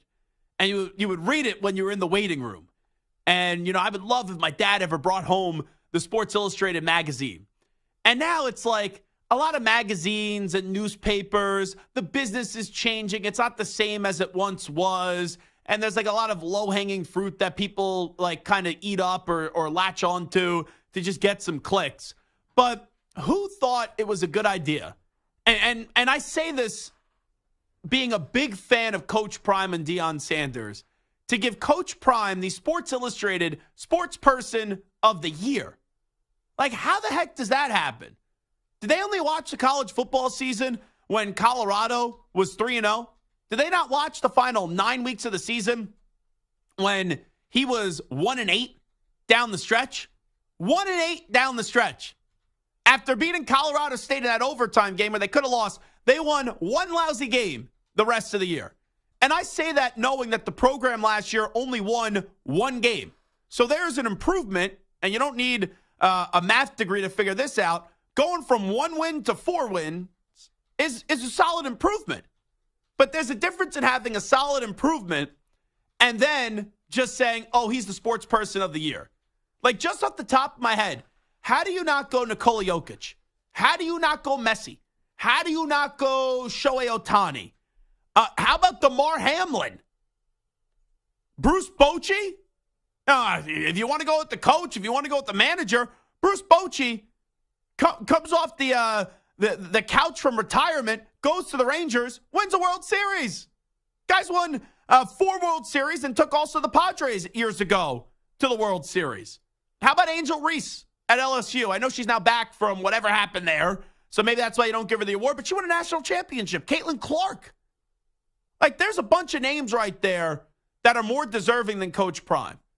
And Coach Prime has been a major story in not only college sports, but in all of sports. What he did this year at Colorado in the beginning was the most talked about story.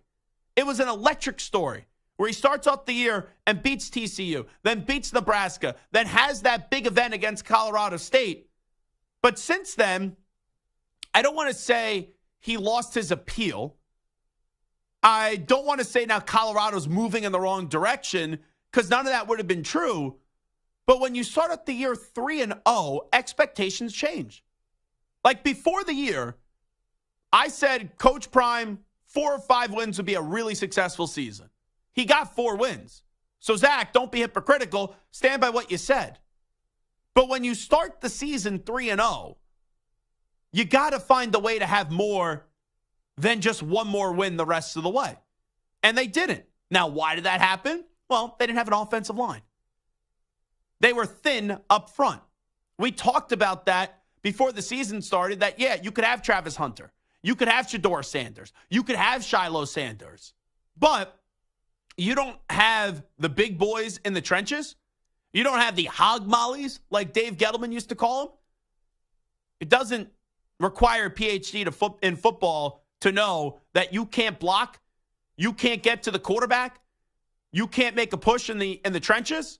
You're not going to win that many games.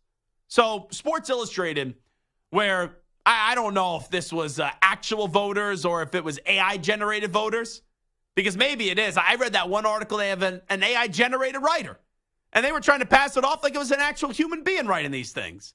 So maybe they just had the AI-generated voters here, and that's how they got to Coach Prime. But for him to win Sports Person of the Year, and I love Deion. I love Coach Prime. I liked a lot what he did at Colorado this year, but it's just ridiculous. For him to win that, and like really, like, let's be real. What the heck does it mean, Sports Person of the Year at Sports Illustrated? It used to be a big deal.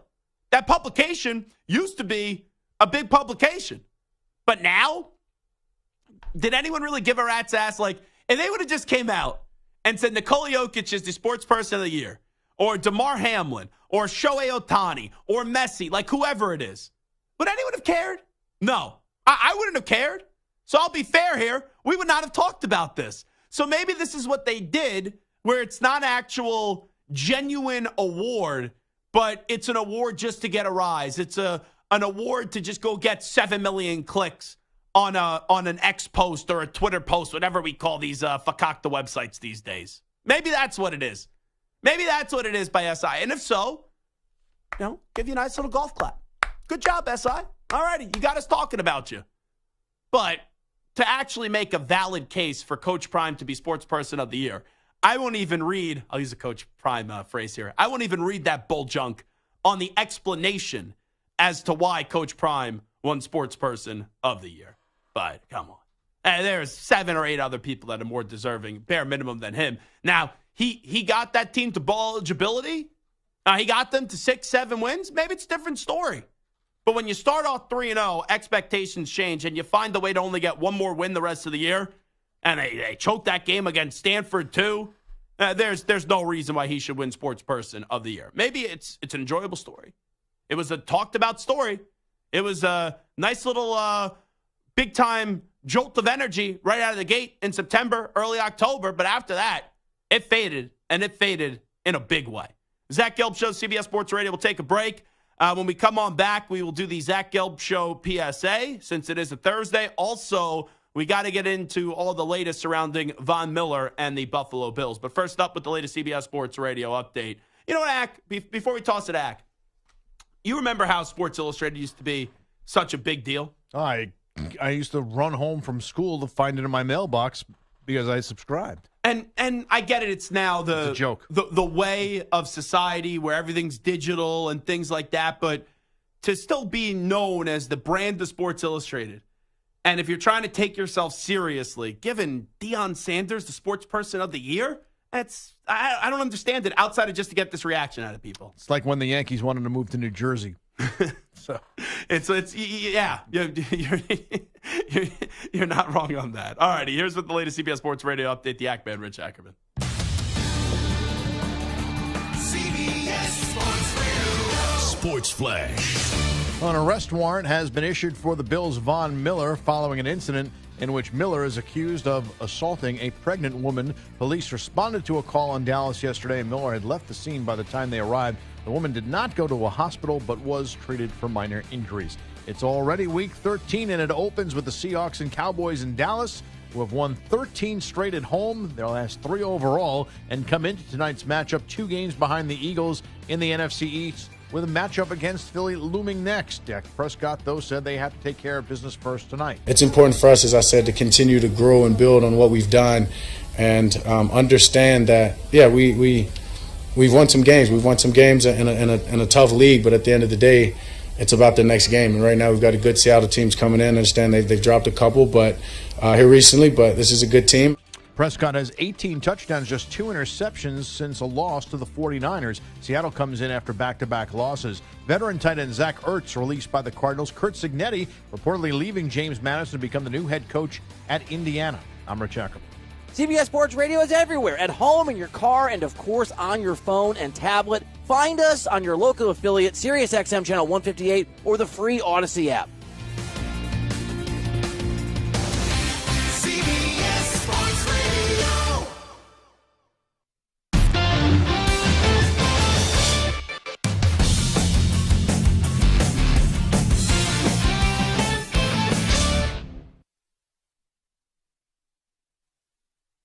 You're in a 5-minute break.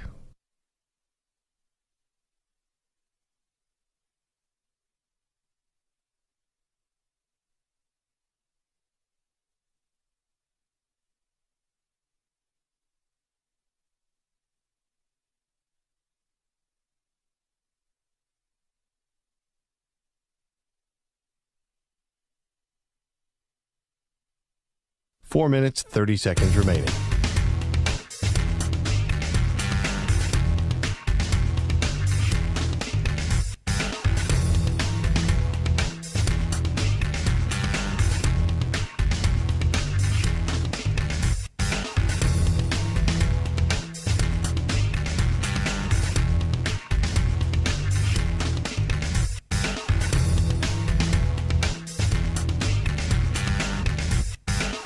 4 minutes remaining.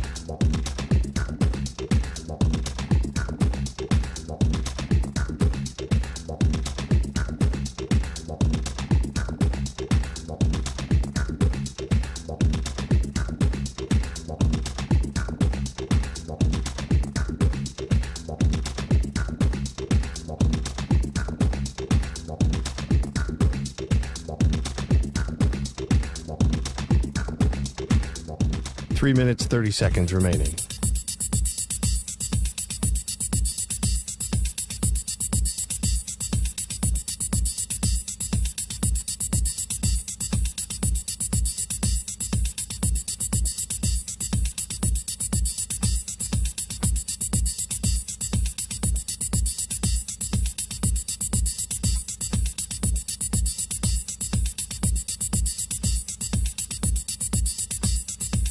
Three minutes remaining.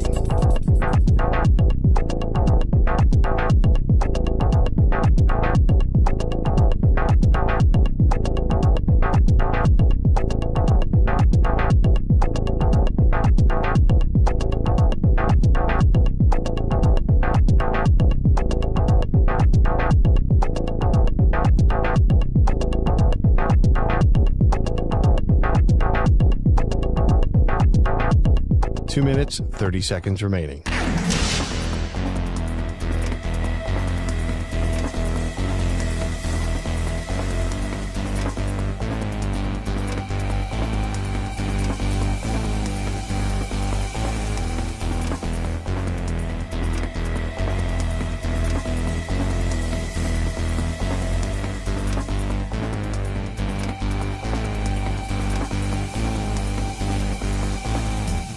Two minutes remaining.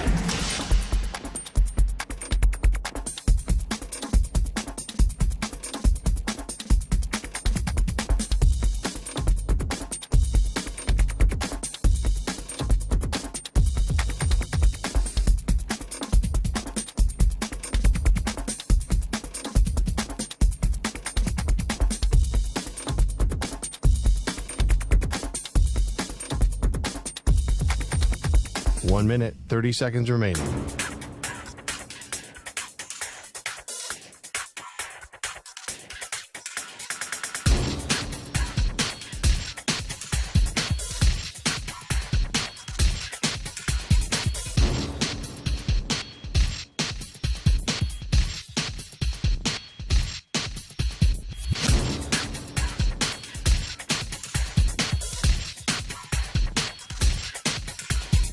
One minute remaining.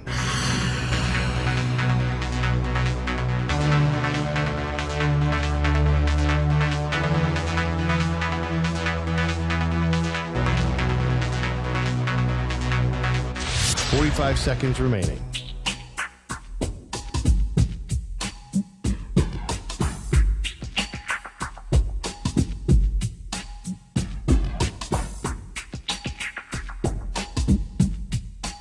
Seconds remaining.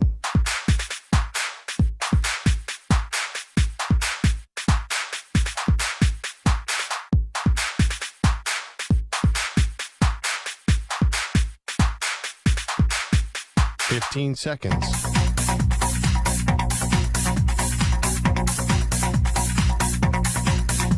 Break ends in 5 seconds.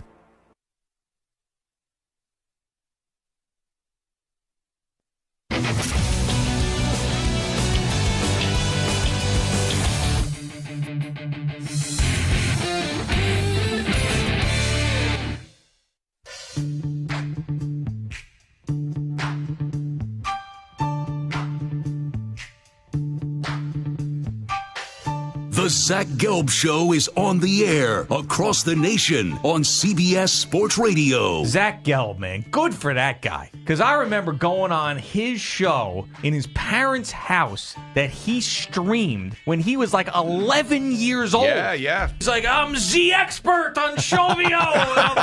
And he was like 11. And I'm like, wow, this is pretty cool. And now here he is with a full-time national radio show. He's going to be a star someday. That if he isn't already. He's well on his way. Here's Zach Gelb. All righty, this is Zach Gelb Show on CBS Sports Radio. You can stream the NFL and Westwood One for free, sponsored by AutoZone. All season long, you can listen to every Westwood One broadcast of the NFL live on the NFL app by asking Alexa to open Westwood One Sports, or on the Odyssey app. Get in the zone, AutoZone. AutoZone's free battery testing and charging is available for free at your local AutoZone. Get in the zone, AutoZone. Restrictions apply. It is a Thursday, so let's get to a Zach Gelb Show PSA. Warning.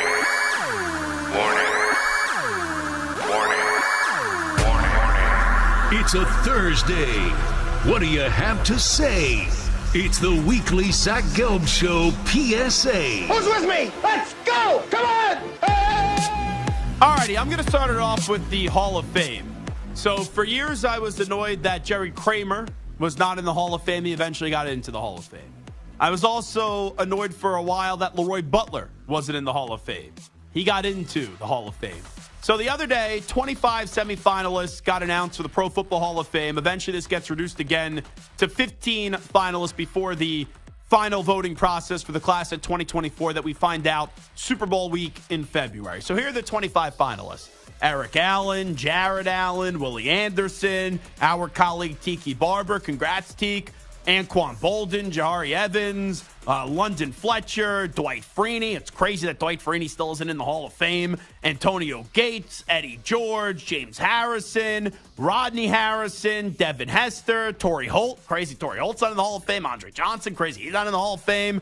Robert Mathis, Julius Peppers, Steve Smith, Fred Taylor, Hines Ward, Ricky Waters, Vince Wilfork, and Darren Woodson. So, my PSA is going to be making a case for one guy that's on that list and then also one guy that is not on the list. For Rodney Harrison, he deserves to be in the Hall of Fame. He's a two-time first-team All-Pro. He's on not one but two 50th anniversary teams for the Patriots and for the Chargers. He had 7 seasons of 100-plus tackles. By the way, Rodney Harrison was the first player in NFL history to have 30 sacks and 30 interceptions in his career. The other one, Ray Lewis. And oh yeah, in the playoffs, championship moments, Rodney Harrison was awesome. He won Super Bowl 38, Super Bowl 39, where quite frankly, Rodney Harrison should have been the MVP of the Super Bowl, even though I love Deion Branch. But in those 6 postseason games he had during that 2-year stretch, he had 6 interceptions, a touchdown, also had 2 sacks, 2 tackles for loss, and 47 tackles. Yeah. This guy, Rodney Harrison, or 2 forced fumbles, I should have said, he belongs in the Hall of Fame. Now, on the other side, I'm a little bit annoyed that Shawne Alexander, who was an MVP in the league, is not a semifinalist for the Hall of Fame or doesn't even get like one conversation about Shawne Alexander making the Hall of Fame. Has there ever been a push for this guy? What does everyone say about Shawne Alexander? Oh, Zach, he didn't play enough years in the NFL. Well, the guy has the 8th most rushing touchdowns in NFL history. So he didn't play enough years, but he's still top 10, number 8 to be exact, for rushing touchdowns in NFL history. He had 100 rushing touchdowns. And there was a stretch from 2001 to all the way to 2005 where this dude was just an absolute dog on the field. In 2001, 1,318 yards and 14 rushing touchdowns. 2002, 1,175 rushing yards, 16 touchdowns. 2003, 1,435 yards, 14 touchdowns. 2004, 1,696 rushing yards and 6 touchdowns. And by the way, there was that MVP season of 2005 where he ran the Seahawks to the Super Bowl, and he had 1,880 rushing yards and 27 touchdowns. So, guy is an MVP. Guy took a team to a Super Bowl and also has 100 rushing touchdowns, 8th most all time. No one makes a peep about Shawne Alexander going to the Hall of Fame. So that's my PSA. Shawne Alexander should be a Hall of Famer. Rodney Harrison should be a Hall of Famer as well. At least Rodney Harrison has a seat at the table to try to get himself in the Hall. Seems like everyone has forgotten about Shawne Alexander. Stuart Kovacs, what is your Zach Gelb Show PSA today, my friend? Yeah, mine has to do, not sports related. Mine are elevators. Elevators in a lot of different places. Elevators in this building Rough. Especially if you get here at the wrong time, like 9 or 10 in the morning when a lot of people are coming to work in this building. It sometimes takes me 10 minutes to get to the 10th floor, which is... What time do you get into work? Around 10 usually, a little after 10 o'clock. So that's when I guess people are still trying to, wind in. And that's still not a big rush. No. So I can't imagine what it's like at like 8:30 or 9. So it's a disaster getting in. It takes sometimes, like I said, 5, 7, 10 minutes to get up here. There's been times where I've been in line to get to the elevator from outside of the elevator shaft before you even scan your badge to get into the building. So so it's not only here too, it's also where I live. I live in a 4-floor apartment building with an elevator. Only for how many elevators they have? A lot. So it's like a bigger building. So there's multiple elevators, but by my physical apartment, there's only one that I could really get to unless I walk a long way. And you're waiting 5 to 10 minutes to get up? I mean, no, it's usually going down. If you miss it by like a second, it's a very, very slow elevator. Like it'll go like 4th floor, third. It's just like a very slow track. So if you just miss it, you're kind of in trouble. And that's happened to me in the past where I've missed my shuttle to get to here to work, basically because of the elevator being too slow. Also because of me being too late as well. But the elevator speed for both me and my apartment and where I work, not ideal, I would say. Gotcha. I have one good elevator story, actually. Good. I was in Philadelphia, and I was going to, what's the name of the market? There's a great market right in the heart of the city, legendary spot. It's going to kill me that I can't remember the name of the market, but whatever. It's insignificant to the story. And we're going down to that market, and there's a parking garage. And we park in the parking garage, clearly. We're on like the 4th or 5th floor, and we get in the elevator. And I was in college, like stupid, right? Teenager, 18, 19 years old. And one of my Reading Terminal Market is the name of the market. And one of my buddies goes to me, my buddy Mike, he goes, "You won't jump up and down in the elevator?"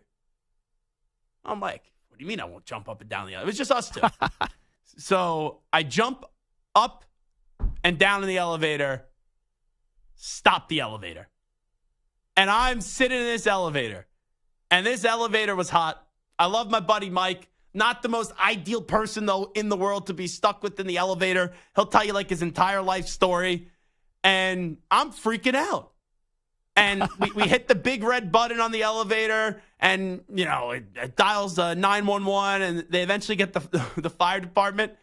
And I'm looking around this elevator because I'm like, uh-oh. Like, I may be in trouble if there's a camera. Didn't see a camera. Fire department gets there. They open up the elevator, and I'm like, thank you so much to the fireman.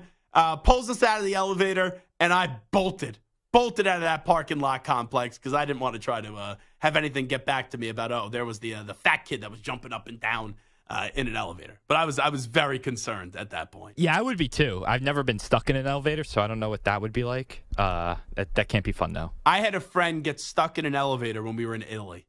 I was not in the elevator. I took like the elevator down. It was one of those scenarios like you're talking about where there's a buildup to the elevator.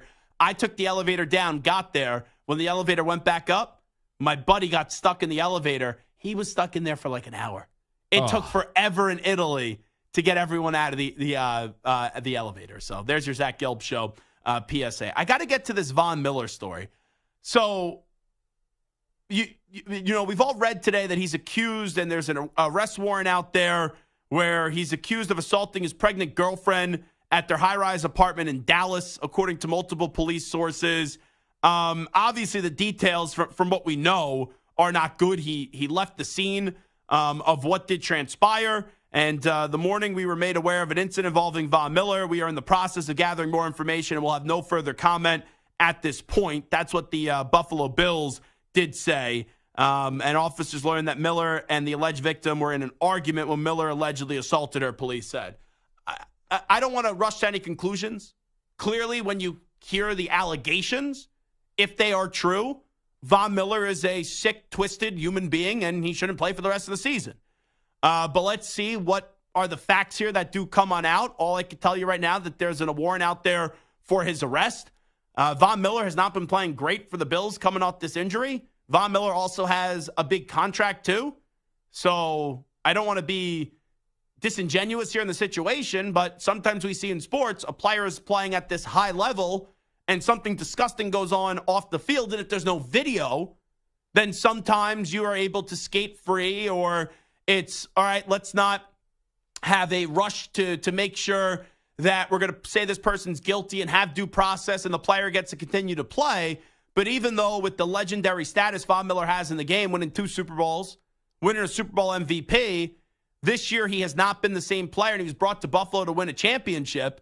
And I'm sure the Bills would love to find a way now out of this contract. And I don't know all the litigious situation that's going to happen in a lawsuit and language in the contract, I should say. But if he did this, this is just ugly, ugly, ugly stuff. That goes without being said. You know, putting your hands on a woman is repulsive, and putting your hands on a pregnant woman makes me want to even throw up even more. So if this is true, he should not play the rest of the season, but it's just more and more that the Buffalo Bills have to deal with. They've already been a disappointing team this year at 6-6, and you're trying to regroup, you're trying to refocus and get your team back on track, where you're going to probably have to go 4-1 to find a way to make the postseason. And now you're dealing with this just terrible situation where there's no winners here when you look at what Von Miller is being accused of. So we'll take a break. It is the Zach Gelb Show on CBS Sports Radio.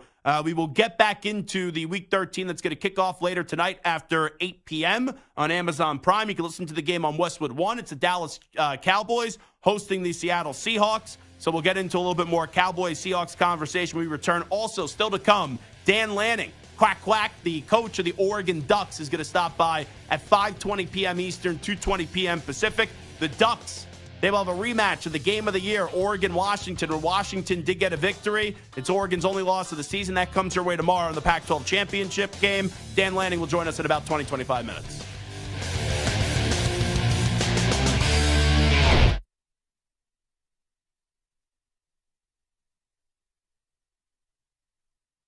You're in a 5-minute break.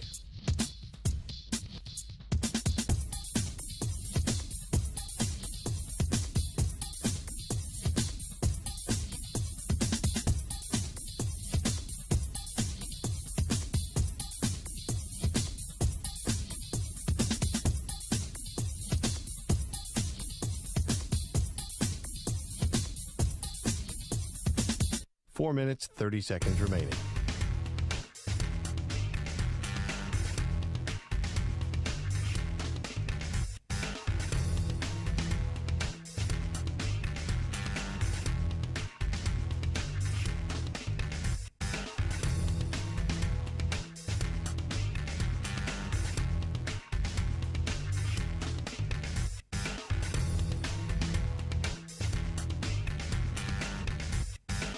Four minutes remaining.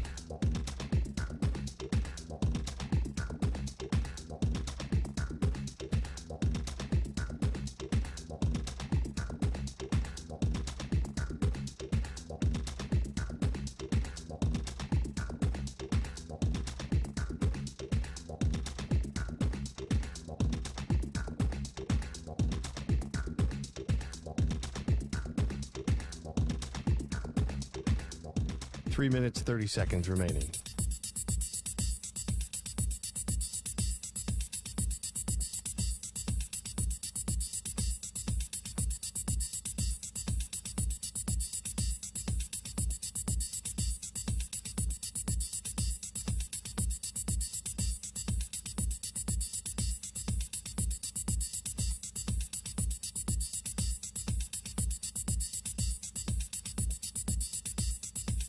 Three minutes remaining.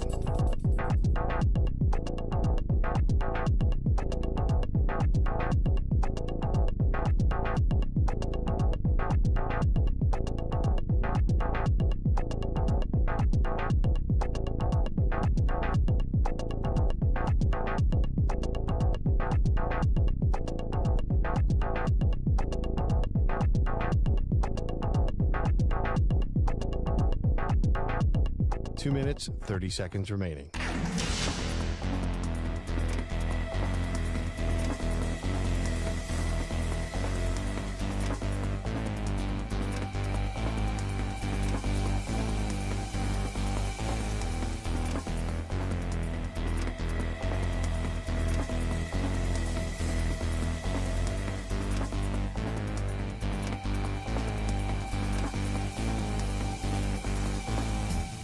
2 minutes remaining.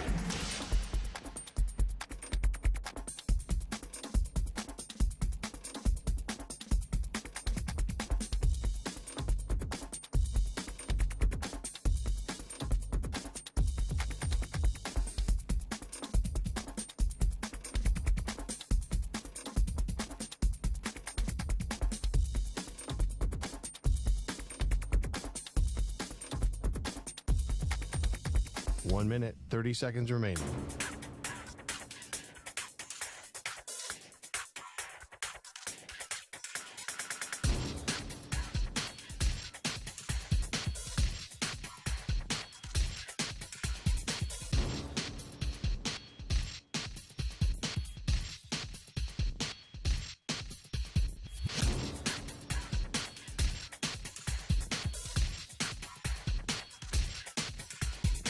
One minute remaining.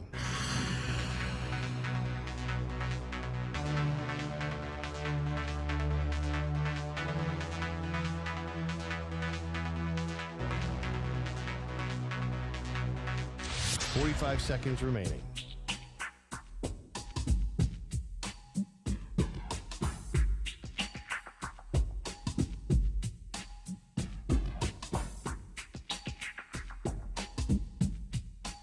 Seconds remaining.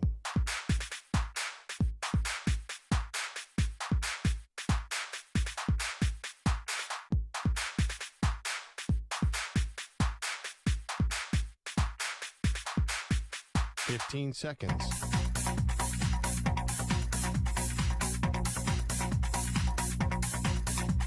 Break ends in 5 seconds.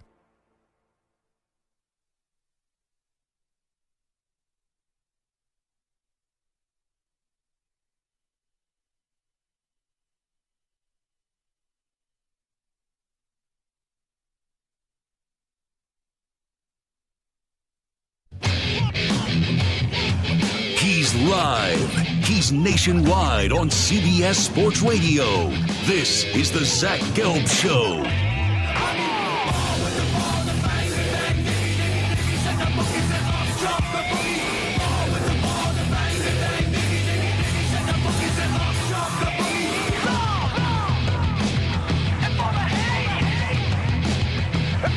Here's your host, Zach Gelb. All right, it is the Zach Gelb Show, coast to coast on CBS Sports Radio. Hour number 3 of our radio program. The coach of the Oregon Ducks, Dan Lanning, going to stop by 20 minutes from now. Pac-12 championship game tomorrow, Oregon and Washington. Can't wait for that. And I got to get some good sandwiches tomorrow, I think, after the show. I was thinking of maybe doing big-time sandwiches on Saturday. Maybe I should probably still do that because it's the entire slate of games on Saturday and it's just one big game on Friday. But I got to cook up something good on Friday evening because I can't wait for Oregon and Washington. Like, I'm thinking about some of the better football games of the season. Michigan, Ohio State clearly won. Washington and Oregon was a sensational game. Red River between Texas and Oklahoma was a big-time football game. But you look at that Washington-Oregon game, that's the best college football game that I've seen this season. And the Pac-12, I know they beat up on one another, but you still have Washington and Oregon remaining. I would think Washington wins. They're definitely the college football playoff. I have a tough time believing a one-loss Pac-12 champ in Oregon, whose their only loss was Washington, would be left out of the college football playoff. But, you know, I guess we've seen crazier things happen in this world. But with all that being said, that game was just flat out ridiculous. And I love the storylines with Kalen DeBoer, where all this, whether it's Sioux Falls or Fresno State, like wherever he did go, he has won and won it at a ridiculous level. And 2 years in as the head football coach of Washington, he's only lost 2 games, and I think it's both of those games were by like 8 points or less. So Kalen DeBoer's phenomenal. And then you look at his quarterback, Michael Penix Jr., you know, the way that we're talking about Michael Penix Jr. is a little similar to the way people are talking about the Eagles and they're talking about Jalen Hurts, where last year the stats were just so eye-popping. And a lot of people were making a case, just like they were for Jalen Hurts and Michael Penix Jr. to win the MVP or for Michael Penix Jr. to win the Heisman Trophy. And a lot of people were annoyed that Michael Penix Jr. did not receive an invite to New York for the Heisman Trophy. Now, we know the Eagles had more individual team success last year than Washington. But this year, especially ever since that victory up against Oregon, some of the games for Washington haven't been the prettiest.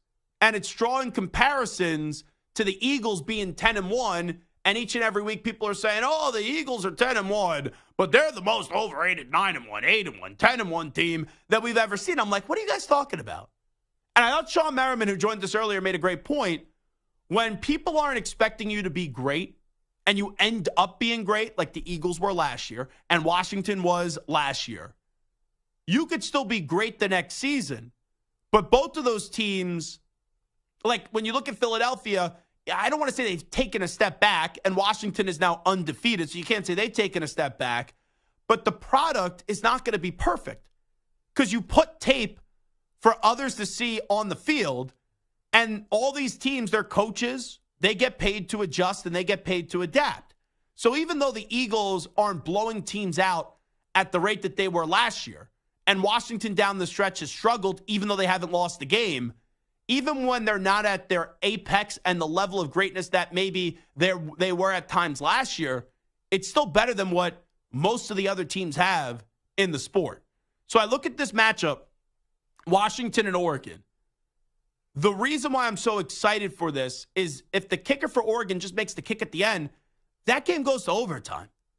And you see DeBoer and Penix, tremendous 2-year story. And then you have Dan Lanning, who, I say this all the time when Dan joins us, I love a football coach that has some psycho in him. And this dude, he wakes up in the morning, like I wake up, I have coffee. Dan Lanning wakes up, his coffee is coaching football. And you just saw that look in his eye, in his eyes, when he was giving the speech before the Colorado game, and he was like, you talk with your helmet. You talk with your helmet. And you just saw like the emotion and the passion for what this guy does. It's good to have a coach that's got a little football psycho in him. Not real life psycho, just football psycho. It's pretty damn good. And you get his quarterback, Bo Nix, who comes over from Auburn, where he was disappointing outside of like that first drive of his career where he won that big game as the quarterback of Auburn with War Eagle. And the last 2 years, he was sensational last year. And right now, I think he should be the favorite to win the Heisman.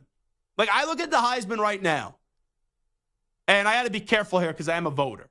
And I'm not saying how I'm voting. I'm just telling you the way I'm assessing the field right now. Because I agree with Yogi Roth, who joined us early in the week. You do not, or you should not, like I got my ballot on Monday. The way it works is you get 3 votes for the Heisman Trophy. You get a first place vote, a second place vote, third place vote. And that's it. So you could cast your vote on Monday, Tuesday, Wednesday, Thursday, Friday, this week, all the way up until Monday afternoon. I think the deadline's like 4 or 5 p.m. Eastern. Anyone that has already casted their vote, what are you doing? You got to see how this weekend plays out. And I know the kid at LSU, Daniels, is having a phenomenal season. He's having a great season. But I can't cast the vote for the Heisman Trophy until I see what Michael Penix Jr. and Bo Nix do up against one another. Now, I'm just going to go on a limb here. I don't think that's going to be a 13-10 game. If it's a 13-10 game, yeah, Daniels of LSU is going to win the Heisman, most likely. But Michael Penix wins that game and beats Oregon twice, and let's say he throws for 4 or 5 touchdown passes, how does he not get your first place vote?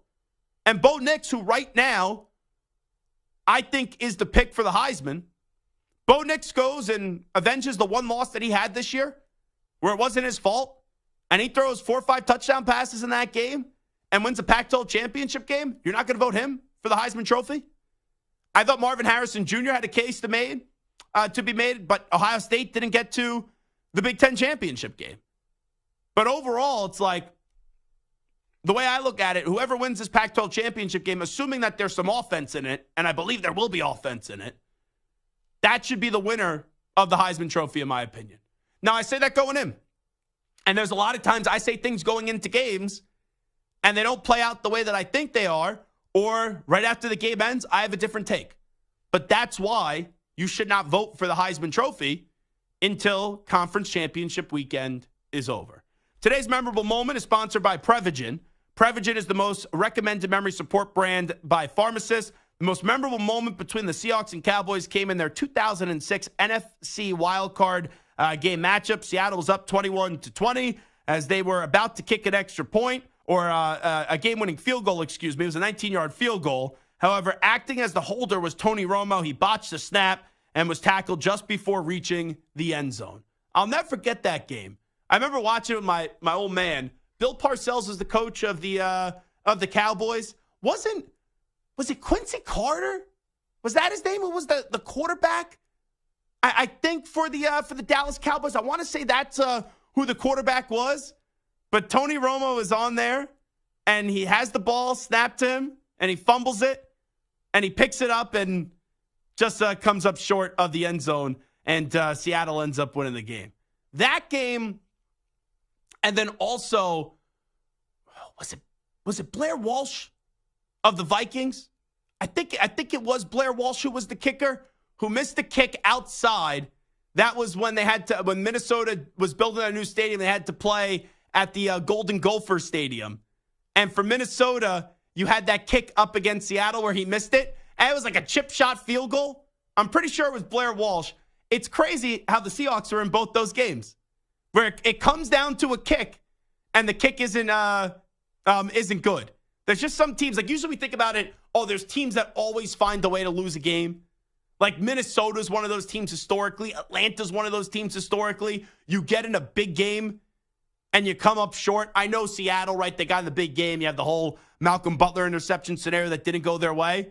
But there is directly two kicks that they benefited from to advance further in the playoffs. So for tonight's game, it's weird.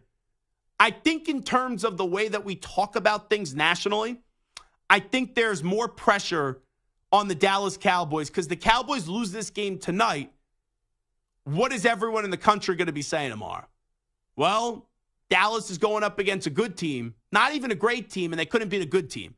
Because Dallas so far this season, they have not beat a team that's above 500. Dallas this season, they have beat up on a lot of bad teams, and they have smothered these bad teams. So give them credit for taking care and just dominating an inferior opponent. But in their two biggest games of the season, up against San Francisco and up against the Eagles, I know Cowboys fans want to parade around like they got a victory up against the Eagles. You did lose the game. Your offense played well, but football isn't about giving out moral victories, and you didn't even show up against the 49ers. So in terms of, it's weird to say, in terms of coverage, I do think the coverage pressure is more so on Dallas because then tomorrow everyone's going to slam them if they lose this game to Seattle. But if you look at the records, the Cowboys are 8-3, the Seahawks are 6-5. Now, the NFC, they have some good teams this year, but there's more depth in the AFC. Like, I actually think the NFC has better teams at the top than the AFC. But when you go from the chase to be one of these 7 seeds in the playoff picture, it's going to be tougher to make the playoffs in the AFC compared to the NFC. But for Seattle, you lose this game tonight, you're then sitting there at 6-6 on the season, and also 6-6 Minnesota. You have the Falcons who are 5-6, but right now they would be their division champ. You have the Green Bay Packers at 5-6, the Rams at 5-6, the Saints at 5-6 as well. And then basically all those teams are out of it, like a 4-win Tampa Bay team, a 4-win Giant team, a 4-win Bears team. So it's not that Seattle fans should be freaking out that they're going to miss the playoffs, but then you get thrown in this category of, okay, like you look around, Dallas is going to be a wild card spot because the Eagles are going to win their division. So that's one. There's only 2 wild card spots remaining. You got to find a way to prevail over teams like Minnesota, teams like Green Bay, even Los Angeles, the Saints down the stretch, which it's not impossible, but it does make things a little bit hairy where if you win this game tonight and you improve to 7-5, you only got to win probably 2 more games the rest of the year. Not that you want to finish the year 9-8, but this Seattle team, they get a win tonight. They have 7 wins on the season. They do have a tough schedule. They play the 49ers again, the Eagles, Tennessee, the Steelers, and the Cardinals. You only got to win 2 more games, and 9-8 should make the playoffs in the NFC. I think this could be a good game tonight. I do believe the Cowboys are going to win the game. I think the Cowboys are going to win the game. I know the spread's like 9.5 points. It's been moving back and forth there. I do believe Vegas is begging us all to plus the points with the Seahawks. And sometimes Vegas does that. And most of the times you look like a fool if you take the easy bait. I'm going to plus the points tonight. I actually got it up to 10.5. And I did that in a parlay. I did it. It was Seahawks plus 10.5 and a CeeDee Lamb anytime touchdown. Get some good odds right there. I think it was like plus 275 or something like that. Now, the score I'm going to give you, you're just saying, Zach, you probably should have just taken the number on where the number was. But I do fear that this could be like a 30-20 game, but I do think it's going to be a little bit closer than that. I feel as if this could be a 27-23 game that Dallas is going to take care of business up against the Seattle Seahawks. 855-212-4CBS, 855-212-4227. Let's go to Laura in Arizona next. Hasn't proven anything. Only in the last few games he has been. And about the Tony Romo thing, do you remember when they were playing Green Bay and Dez Bryant dropped that ball? That drove me crazy, that ball. I was like, no, he caught it. I thought he caught it too. And that's a long-time good debate, Dez caught it. That is something that I don't usually see eye to eye with Cowboy fans, Laura. You actually seem like a sane Cowboy fan. But I do agree with you that Dez Bryant caught that football. Right. And then don't forget we lost to the Cardinals this year too. And that was a team we were like, what? And Dak was driving towards the end of the game trying to get you back in it, and he was inside the 15-20 yard line and he threw an interception. So you think you win the game tonight? You feel confident? I feel like it's not going to be a blowout like it has been. I think it's going to be maybe a few points ahead of the Seahawks. But when we play the Seahawks, it's always a good game. Always. Yeah, and I got to think, and thanks for the phone call, Laura. I always appreciate when you call and listen to the show.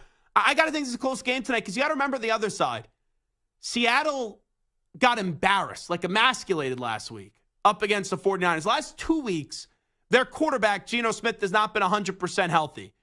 With who their coach is in Pete Carroll, with the roster that they have assembled, where there's a lot of talent on that team, I got to think that they at least have some pride tonight and make this a game. I don't think they're going to win. I think the Cowboys are the better team. I agree with Laura's analysis that it's going to be by a few points. And actually, I think this is like the first time I ever talked to a Cowboy fan. I thought they were realistic. It's crazy because she's right. Like most Cowboys are like, oh, I don't like, I love Dak Prescott. She's like, oh, I don't like Dak Prescott that much because he's like the definition of a good quarterback, not a great quarterback. And yeah, it's nice when you dress up all these stats and you beat up on these inferior teams and you take care of business and you dominate. But in the two biggest moments of the year, you didn't win the game. And now for the Cowboys, in a year where, sure, it's the Eagles and 49ers. Those are the two best teams in the NFC. But you got to be the third best team in the NFC. Because all it takes is one of those teams to go down in the divisional round. You win the wild card, maybe take down that team in the divisional round. And the next thing you know, you're somewhere where you haven't been since the 1995 season. That's in an NFC title game. And then you're 60 minutes away from a Super Bowl. Like the Cowboys have a really good team. Really good. But I just don't think they're a great team. But they lose tonight. Seattle wins tonight. I don't think a lot of people are talking about the Seahawks tomorrow. I think they're saying they're a good team, but I think we all know Seattle has limitations. But Dallas loses this game tomorrow. Everyone's saying, see, that's Dallas. Look at Dallas. All those fans, chirping in my mentions, all those fans saying to me, oh, Zach, you getting nervous about the Cowboys? You got to get the Cowboys a little bit more love. Oh, they beat the snot out of the Panthers. Oh, they crushed the Giants twice. Oh, they destroyed the Commanders 45-10. Yeah, it's nice that you beat up those bad teams. But then let's look at the losses. You lost to the Cardinals, bad team. You lost to the 49ers, great team. You lost to the Eagles, great team. Got a chance to avenge it next week. You lose to Seattle, that's like the next best team that you played. And that'd be three out of the 4 losses, 3 of them would be to the 3 best teams you played on your schedule this season. So that's why, even though from a record standpoint, there is probably more pressure on Seattle, but in terms of the coverage of it, man, it would be a long day for a Cowboy fan tomorrow if they lose this game tonight. Also being at home, too, where no one could beat the Cowboys at home. That's what the stats say these days. Take a break. Come on back. The head football coach of Oregon is Dan Lanning. He plays for a Pac-12 championship tomorrow. We'll go out to Eugene, and he'll join us next. You're in a 5-minute break.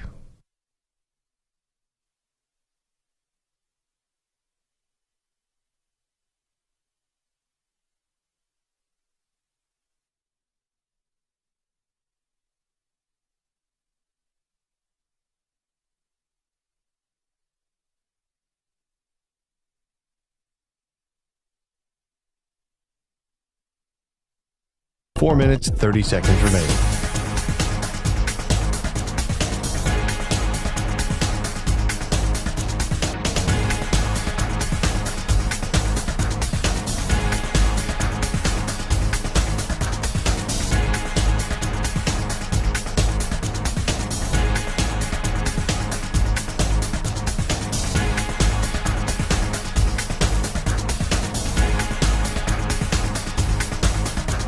Four minutes remaining.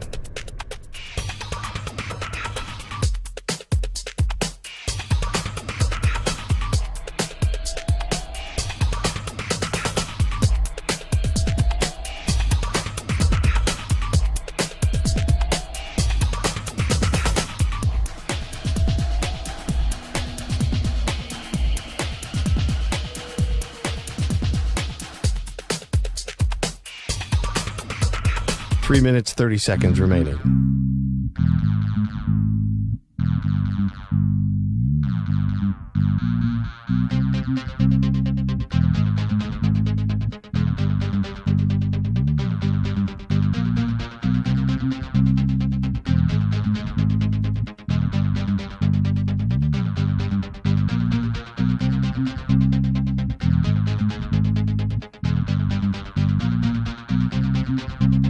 Three minutes remaining.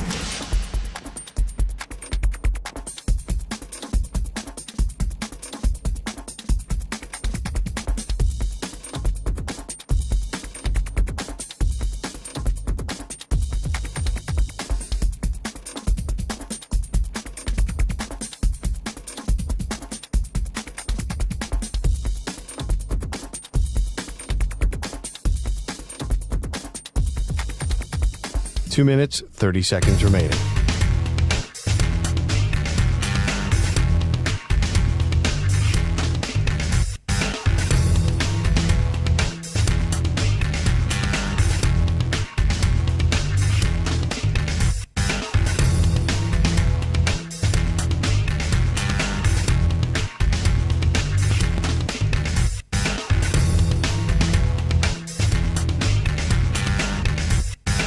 Two minutes remaining.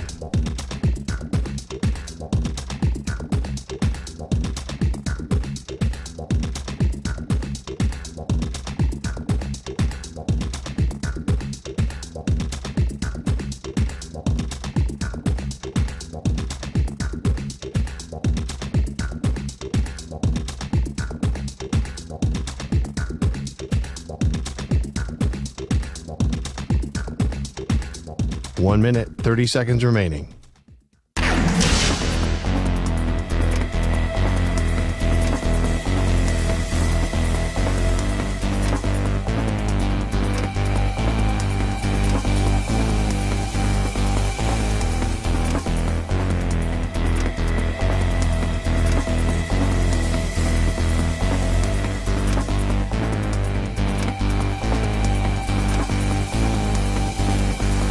One minute remaining.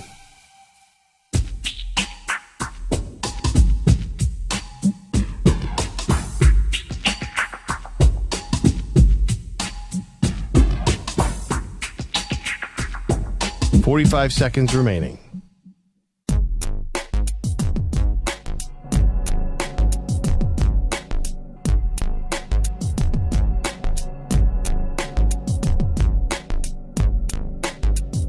Thirty seconds remaining.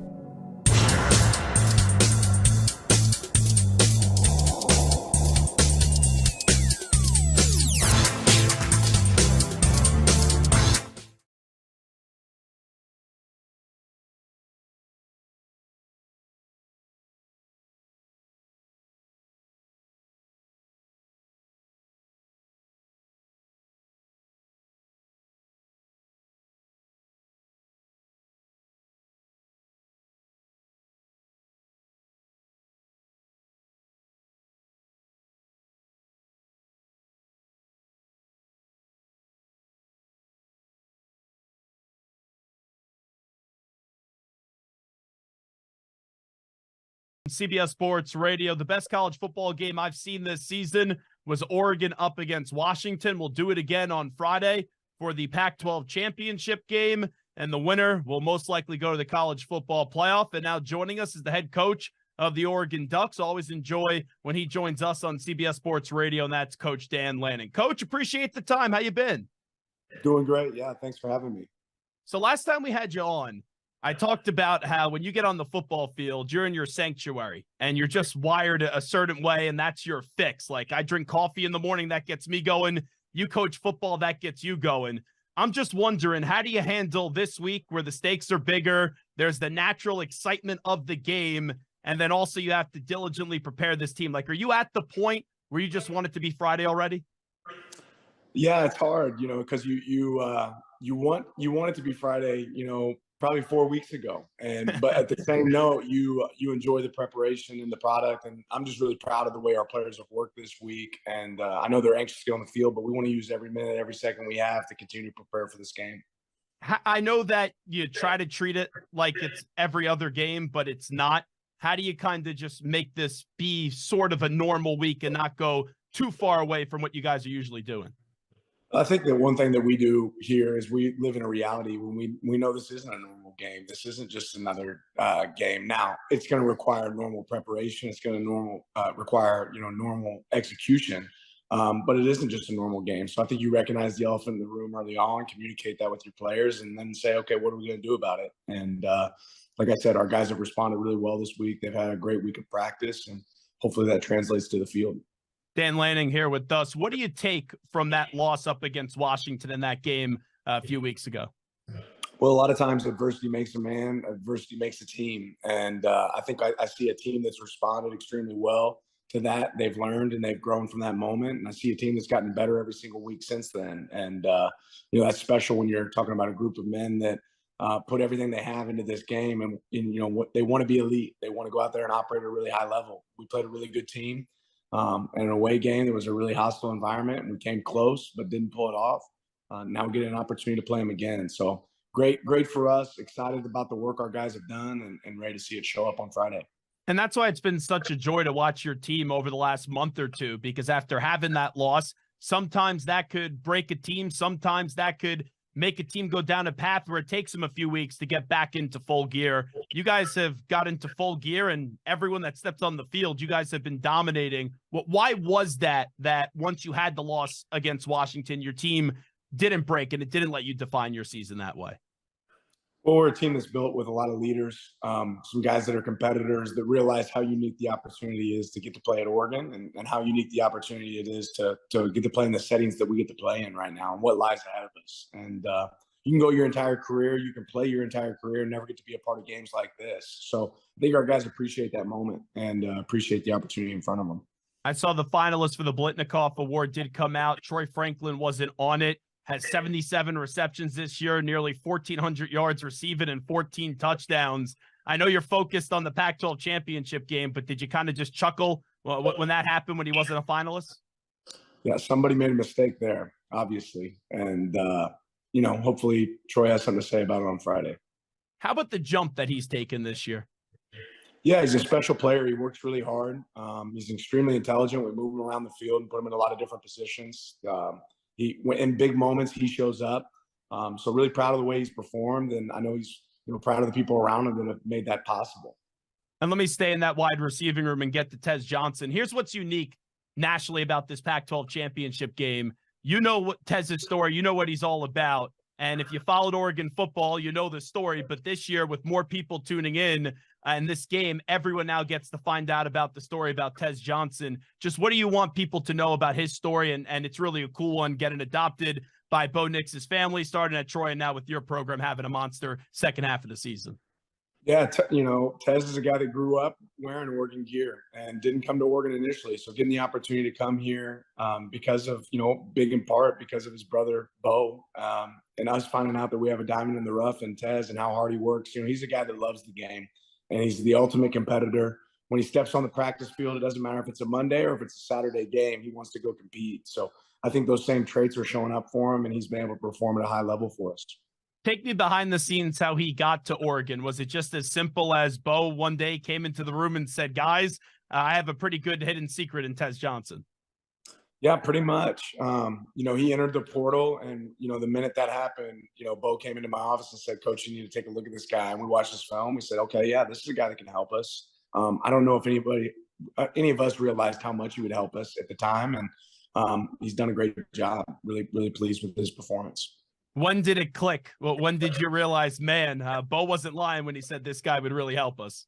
Well, even this spring, we had moments this spring where, his speed and athleticism showed up. And then you just love a guy that has the energy and enthusiasm to go out there and play at a really high level. And he, like I said, when he steps on the field, he competes. And that to me is the most important trait of any football player. Are you an ultimate competitor? And he has that trait.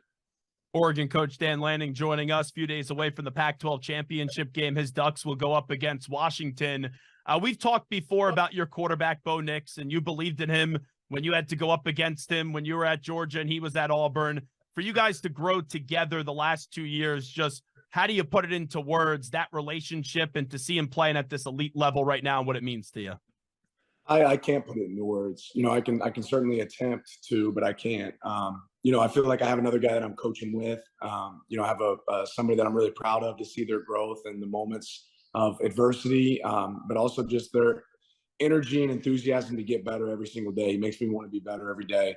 You talk about the Heisman that's coming up, and it's supposed to be for the best player in college football. It's hard for me to imagine anybody being better than Bo Nix and how much he's grown, how much he's improved. He's thrown for more yards than anybody else in college football. This guy's thrown 2 interceptions, and one of those bounced off a wide receiver's chest. So he's playing at a really high level. He operates our offense extremely well. I'm talking about gets us in and out of plays. But to see him, see the fruits of his labor and how hard he works, I'm really proud of him. And you look at the quarterback matchup for this one, just a great story with Bo Nix and then also Michael Penix Jr., both utilizing the transfer portal and playing their best ball in their final 2 seasons in college. It's really something special with this quarterback matchup on Friday night. Yeah, it's going to be a great one. Obviously, Mike's been playing unbelievable this season. The last 2 seasons, he's been really good. 2 talented wide receiver groups, 2 offensive lines that do a good job of protecting their quarterback. And they've really come on in the run game here over the last few weeks as well. So this is going to be a fun matchup. We're talking about really 2 really good teams playing each other with some elite play that's going to take place. I know you touched on the Heisman just there for a second. It feels like, at least to me, the winner of this game will also get the Heisman Trophy coming up next week. Well, I think the one thing that's great about this is you go out there and you take care of business and you perform the level, you want as a team. A lot of individual awards will kind of take care of themselves. And there's certainly a great stage around this game. Our players have earned that opportunity with how hard they've worked. This will be one that we hopefully can capitalize on. Dan Lanning, before we let you run, you've had an extremely successful start your first 2 years at Oregon.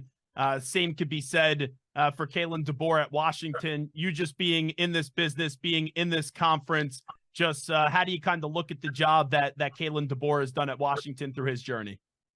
Yeah, he's been remarkable. And, he has a history of being a really successful coach for a long time, not just, here at Washington, but as a small ball coach as well at Sioux Falls, at Fresno. So, I appreciate his journey and how he's climbed up the ladder, but to have the consistency and success he's had for a long time, obviously he's doing something special. Everyone talks about your quarterback. Everyone talks about you. Everyone talks about your wide receivers. Just wondering, while we'll have you here, what's one part of your football team that maybe doesn't get talked about enough that you want to highlight here? I can pick a lot. I think the biggest thing that I recognize is the improvement our team has made, since the beginning of the season. I think coming into the year, everyone questioned, okay, what's that offensive line going to look like? You guys are replacing a bunch of starters. And, I think we have the best offensive line in college football right now, the way those guys are performing. Our running game with our tailbacks has been extremely impressive. Our defense has improved in every single category across the board. They're flying to the ball. They're creating takeaways. I think we've had 5 takeaways in the last 5 weeks. So you're talking about a team that's just playing better. And when you talk about improvement, guys owning their role, that exists right now at Oregon. So really proud of that. I know experiences make someone, and different stops helps you become the football coach that you are today. When you were at Georgia, you guys lost to Alabama, then got your revenge. Do you use anything from that time that you maybe implement this week in the preparation, or is that a little bit made up and you kind of throw that out the window? I mean, it exists. I think the biggest thing you do is you say, okay, what did you learn from the first time you played Alabama, and what did you change when you went into the second time? And I think that's the same thought is don't expect to go out there and do the exact same thing and get a different result. So we've learned, from our last performance. We're a different team than our last performance. So we're excited to get out there and see our guys operate on Friday and see where it goes. I can't wait for your pregame speech. I hope they broadcast it because I still go back to that Colorado pregame speech. One of the best speeches I've seen this year, Coach. Well, I appreciate it. Our guys do a great job getting motivated to go out there and play, and I'm hoping it's not broadcasted, so we'll go from there. Well, you know what? Have someone record it. I got to see it after the game, but we do appreciate the time. Really do thank you for joining us. What is a busy week, and thanks for coming all throughout the season. You bet. Thanks for having me on. Joining us on the Zach Gelb Show on CBS Sports Radio. Pac-12 championship game tomorrow up against Washington. Can't wait for that one. Just a quick note here. According to Tim Graham, who covers the Buffalo Bills, the Bills will not fire head coach Sean McDermott after the season. That's what sources tell Tim Graham. Dov Kleiman aggregated this from the report, asked if there was any chance Pegula would fire McDermott. Two sources replied 0. The other two sources said they would be shocked if Pegula made such a move. All four sources have intimate knowledge of the Pegula-McDermott relationship. Clearly not the biggest story with the Bills today. We are all cognizant of the allegations and the arrest warrant that is out there for Von Miller with a dispute that he had with his pregnant girlfriend. But when it comes to the Buffalo Bills and Sean McDermott's future, I just don't get why you would say that now. Why you would have 3 or 4 sources now come out and say there's a 0% chance that they would not get rid of Sean McDermott at the end of the season. Don't get me wrong. I'm a big fan of Sean McDermott, but I think his impact in that ship has kind of sailed in Buffalo, and he's gotten the Bills as far as he can. And that doesn't mean he was a failure. Like, he did a really damn good job. That was a team in Buffalo that didn't make the playoffs from 2000 to 2016. And then McDermott comes in. They make the playoffs with Tyrod Taylor as quarterback. We all remember that god-awful game wildcard weekend against the Jaguars. Then they missed the playoffs. That's Josh Allen's first year, 6-10. Then they make 4 straight years the postseason, and they got as far as the conference championship game. And that conference championship game was 2020, where they were up early against the Chiefs, and they lost the game. Then 2021, you had that classic divisional round game up against Kansas City where they blew it with 13 seconds remaining, and then they lose in overtime. Kelsey dancing, moving and grooving in the end zone after the game, and ever since then, they've regressed. Now, this team last year, I know they made the second round of the playoffs, but they barely beat Skylar Thompson and the Dolphins. The following weekend, they just got emasculated by the Cincinnati Bengals. And then this year, this is a team that's 6-6. And I said it on Monday, I'll say it again. They got to go 4-1 down the stretch to make the playoffs, I think. And even if you go 4-1, and you get to 10, and you get to 10-7, and I don't believe they'll be 4-1 because they're too inconsistent this year, you're not a lock to make the playoffs. Now, you go get 10 wins, I don't think the coach is going to get fired. But I don't think they're going to get there. I think this is going to be ugly. I think they're going to miss the playoffs. And they miss the playoffs, don't you got to bring someone else in to get that ball over the goal line and get that ball in the end zone? Because this team still has a chance to do something, but maybe it's time to regroup and retool. And it could be similar. Remember, they made the playoffs with Tyrod Taylor, and they got Josh Allen, and they had to take a step back. This is the year they take the step back. Now, next year, I would have a new head football coach. If McDermott get hired somewhere else, like 10 jobs open up. He'll get a job somewhere else.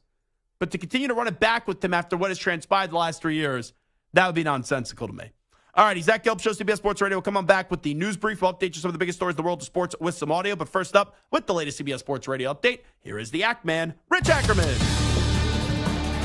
CBS Sports Radio. Sports Flash. Well, the Bills' Von Miller wanted by police in connection with a domestic abuse incident yesterday in Dallas in which Miller allegedly assaulted his pregnant girlfriend. He did leave the scene before authorities arrived. The woman did not go to the hospital but was treated for minor injuries. Week 13 begins tonight with 2 playoff teams or I should say two teams with playoff aspirations, the Cowboys and Seahawks.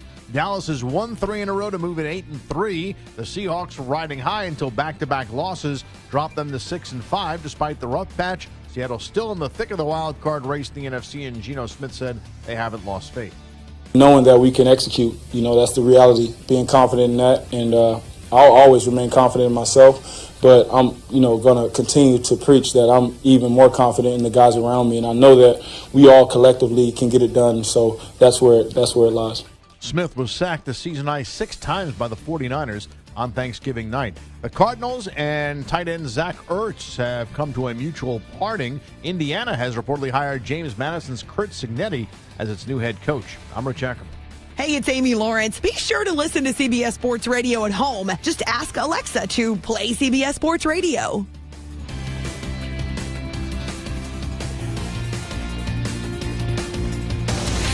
CBS Sports Radio.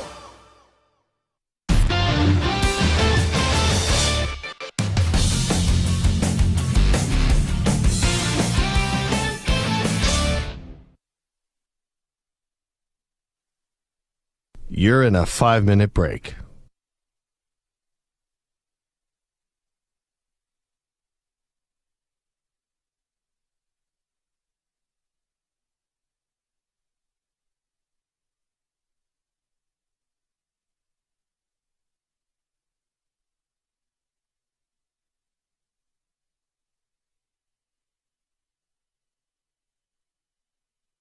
Four minutes, 30 seconds remaining.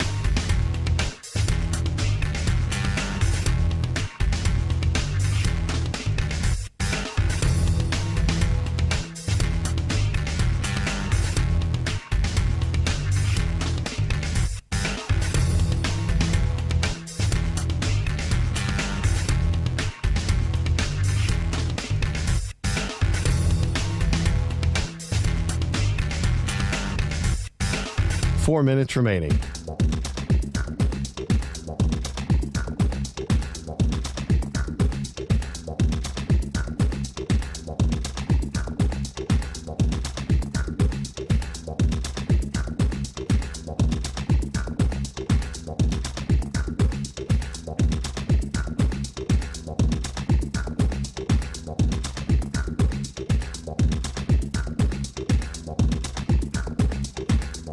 Three minutes, 30 seconds remaining.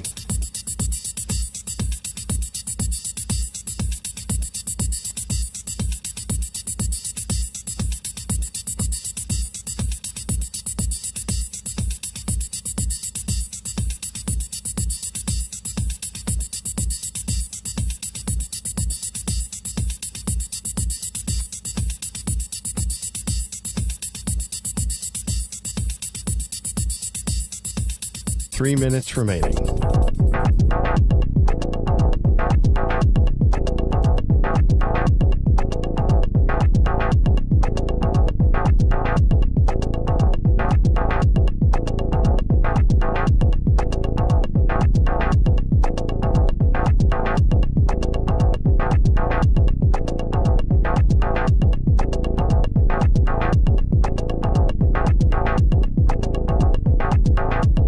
Two minutes, 30 seconds remaining.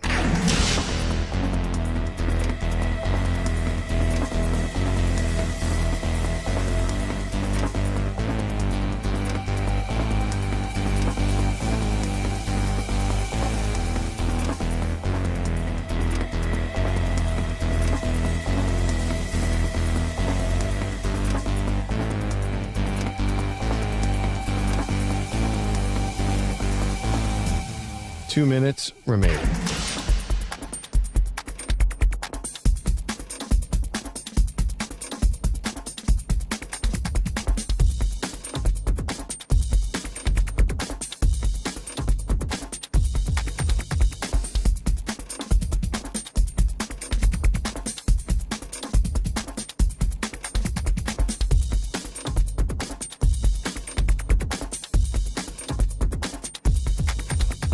One minute, 30 seconds remaining.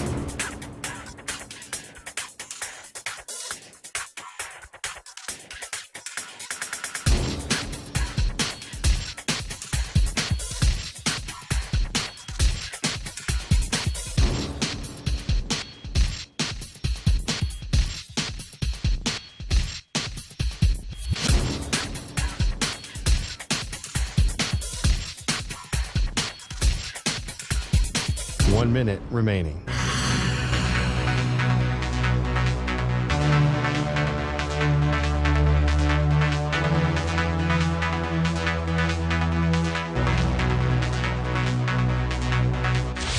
Five seconds remaining.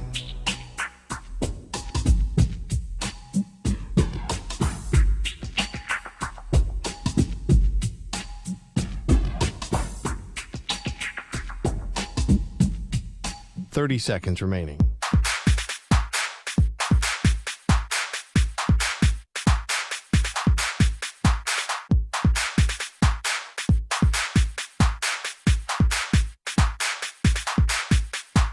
Seconds.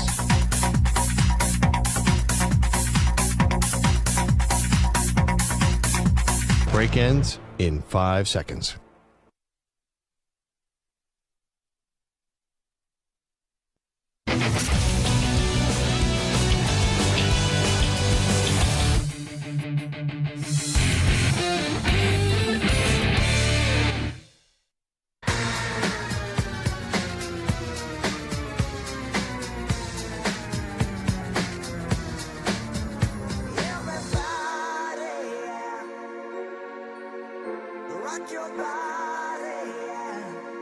Hey, this is Howie. And this is Nick from the Backstreet Boys. And you're listening to the Zach Gelb Show on CBS Sports Radio. And guess what? Zach is back. All right. He's live. He's nationwide on CBS Sports Radio. This is the Zach Gelb Show. All right, it is the Zach Gelb Show on CBS Sports Radio. Stu, I get really annoyed at times with, like, how tribute videos need to happen all the time for players in sports, or when college players transfer, they'll be like, respect my decision, or they'll say forever and then whatever the team name is. Like, I get it. If you're like there for 3-4 years and you want to spend the final year of your college football somewhere else and maybe a bigger jump in competition, all right, you could say forever and the team even though you're leaving. But DJ Uiagalelei, who I like, I've had him on. I've talked to him. I've respected his journey. He was at Clemson, was just at Oregon State for a year. I don't fault him for wanting to leave Oregon State right now because Jonathan Smith's leaving. They don't have a conference or whatever's going to happen with the two teams are made in the Tupac and all that stuff. But he just tweeted out as he's entered the transfer portal with the big message, him in the Oregon State jersey, throwing the football, running around, all that, and gives a long message, forever a Beaver. How are you forever a Beaver? You were there for one stinking year. And not only that, you played at Clemson, even though you couldn't stand Dabo Swinney, and deservedly so, you were at Clemson longer than you were at Oregon State. So how does this happen? It's the dumbest thing I've ever read. Forever a Beaver. You were there for 1 year.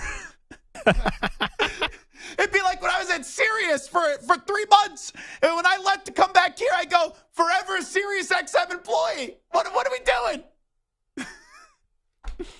It's okay. You can leave a job. You can leave a destination, show your gratitude, but it doesn't mean you're forever a Beaver. There's a little pimple on your ass in your career. And important, but not where people are going to remember you for. So I got a good chuckle out of that when I saw that on my timeline. All righty, this is Zach Gelb Show on CBS Sports Radio. Let's end the show out with a little news brief.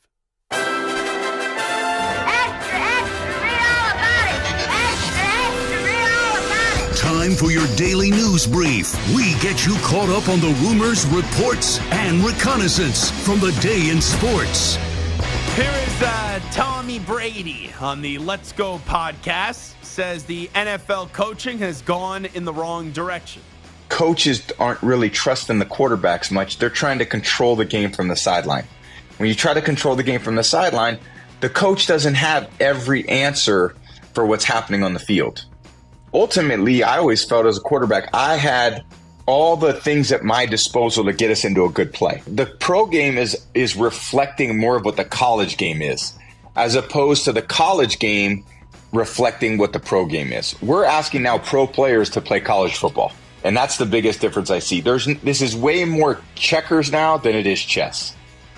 Interesting analysis from Tom Brady. You also got to remember, he came from a place where he had a legendary defensive-minded coach, and they would have these hour meetings where Belichick would tell Brady what the other defense is going to try to do to him, and he thought he had all the answers to solve it because of that relationship with Bill Belichick. But it has become a different game now. I don't know about you, Stu.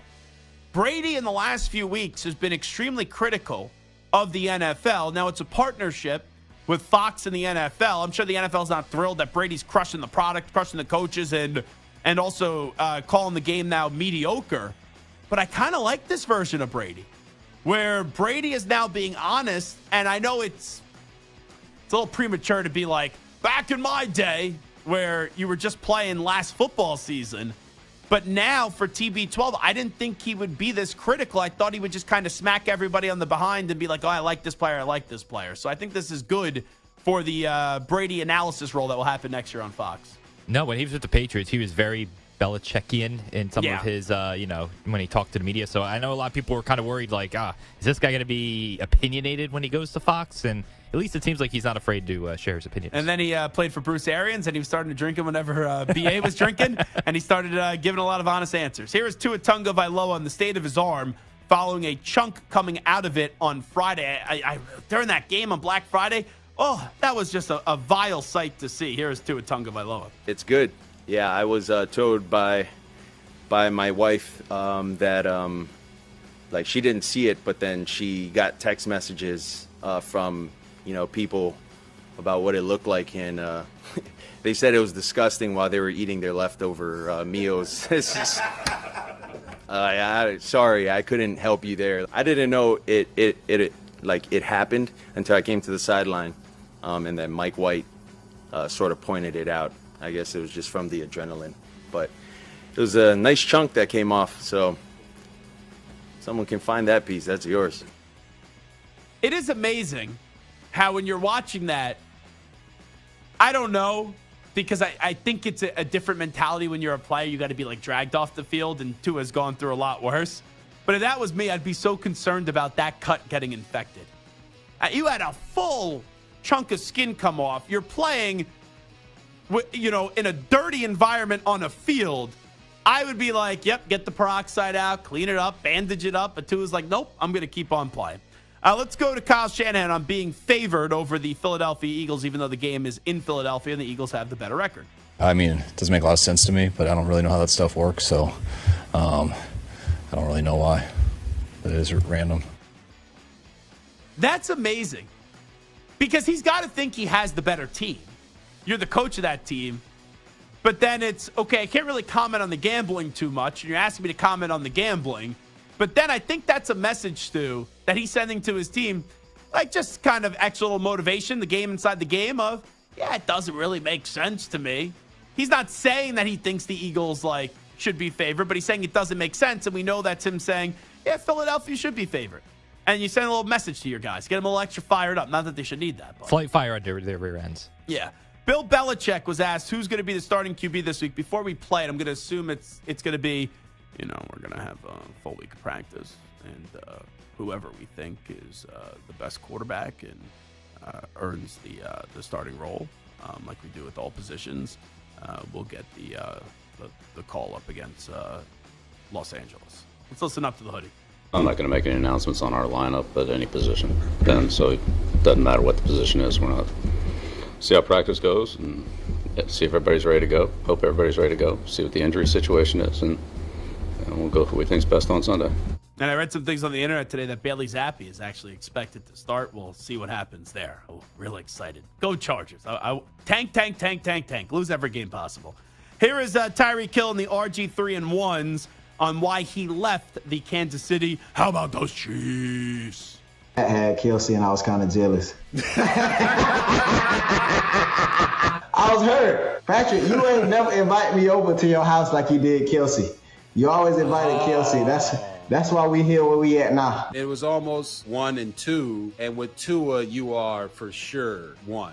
I never been anybody's side chick before. Never. Always, my whole life. High school, middle school, all the quarterbacks, main chick. I go to KC, now I'm the side chick. I'm like, hold on, what's going on with that? You taking me to Joe's barbecue. No, I don't want no barbecue. I want to go to the fancy restaurants. You want to go to Nobu? I want to go to Nobu. That's gold. I feel as if he's like partially kidding, and then there's a part of no. You had someone else, and they got to go to all the fancy restaurants, and I was just going to the solid restaurants.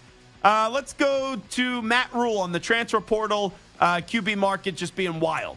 Make no mistake that a good quarterback in the portal costs $1 million to $1.5 million to $2 million right now. So just on the same page, right? So let's make sure we all understand what's happening. So there's some teams that have $6 or $7 million players playing for them. So we just kind of believe in doing things like the old school way, the hard way, building. But that doesn't mean we won't look at people in the portal. We did it last year, right? It just means they have to be clearly an impact player for us if they're like a one-year player, or they have to be someone that has multiple years to get in our program and develop. Here's the bottom line. You got to get some quarterback play at Nebraska. I watched a lot of Nebraska football this year. That defense was awesome. That offense, though, was one of the worst offenses I've ever seen. The offense was offensive. All right, good show today. I'd like to thank Rod Moore. I'd like to thank Shawne Merriman and Dan Lanning as well. Each and every one of you. We'll do it again tomorrow on a big football Friday at 3 p.m. Eastern, noon Pacific. We out. Bye-bye. Peace.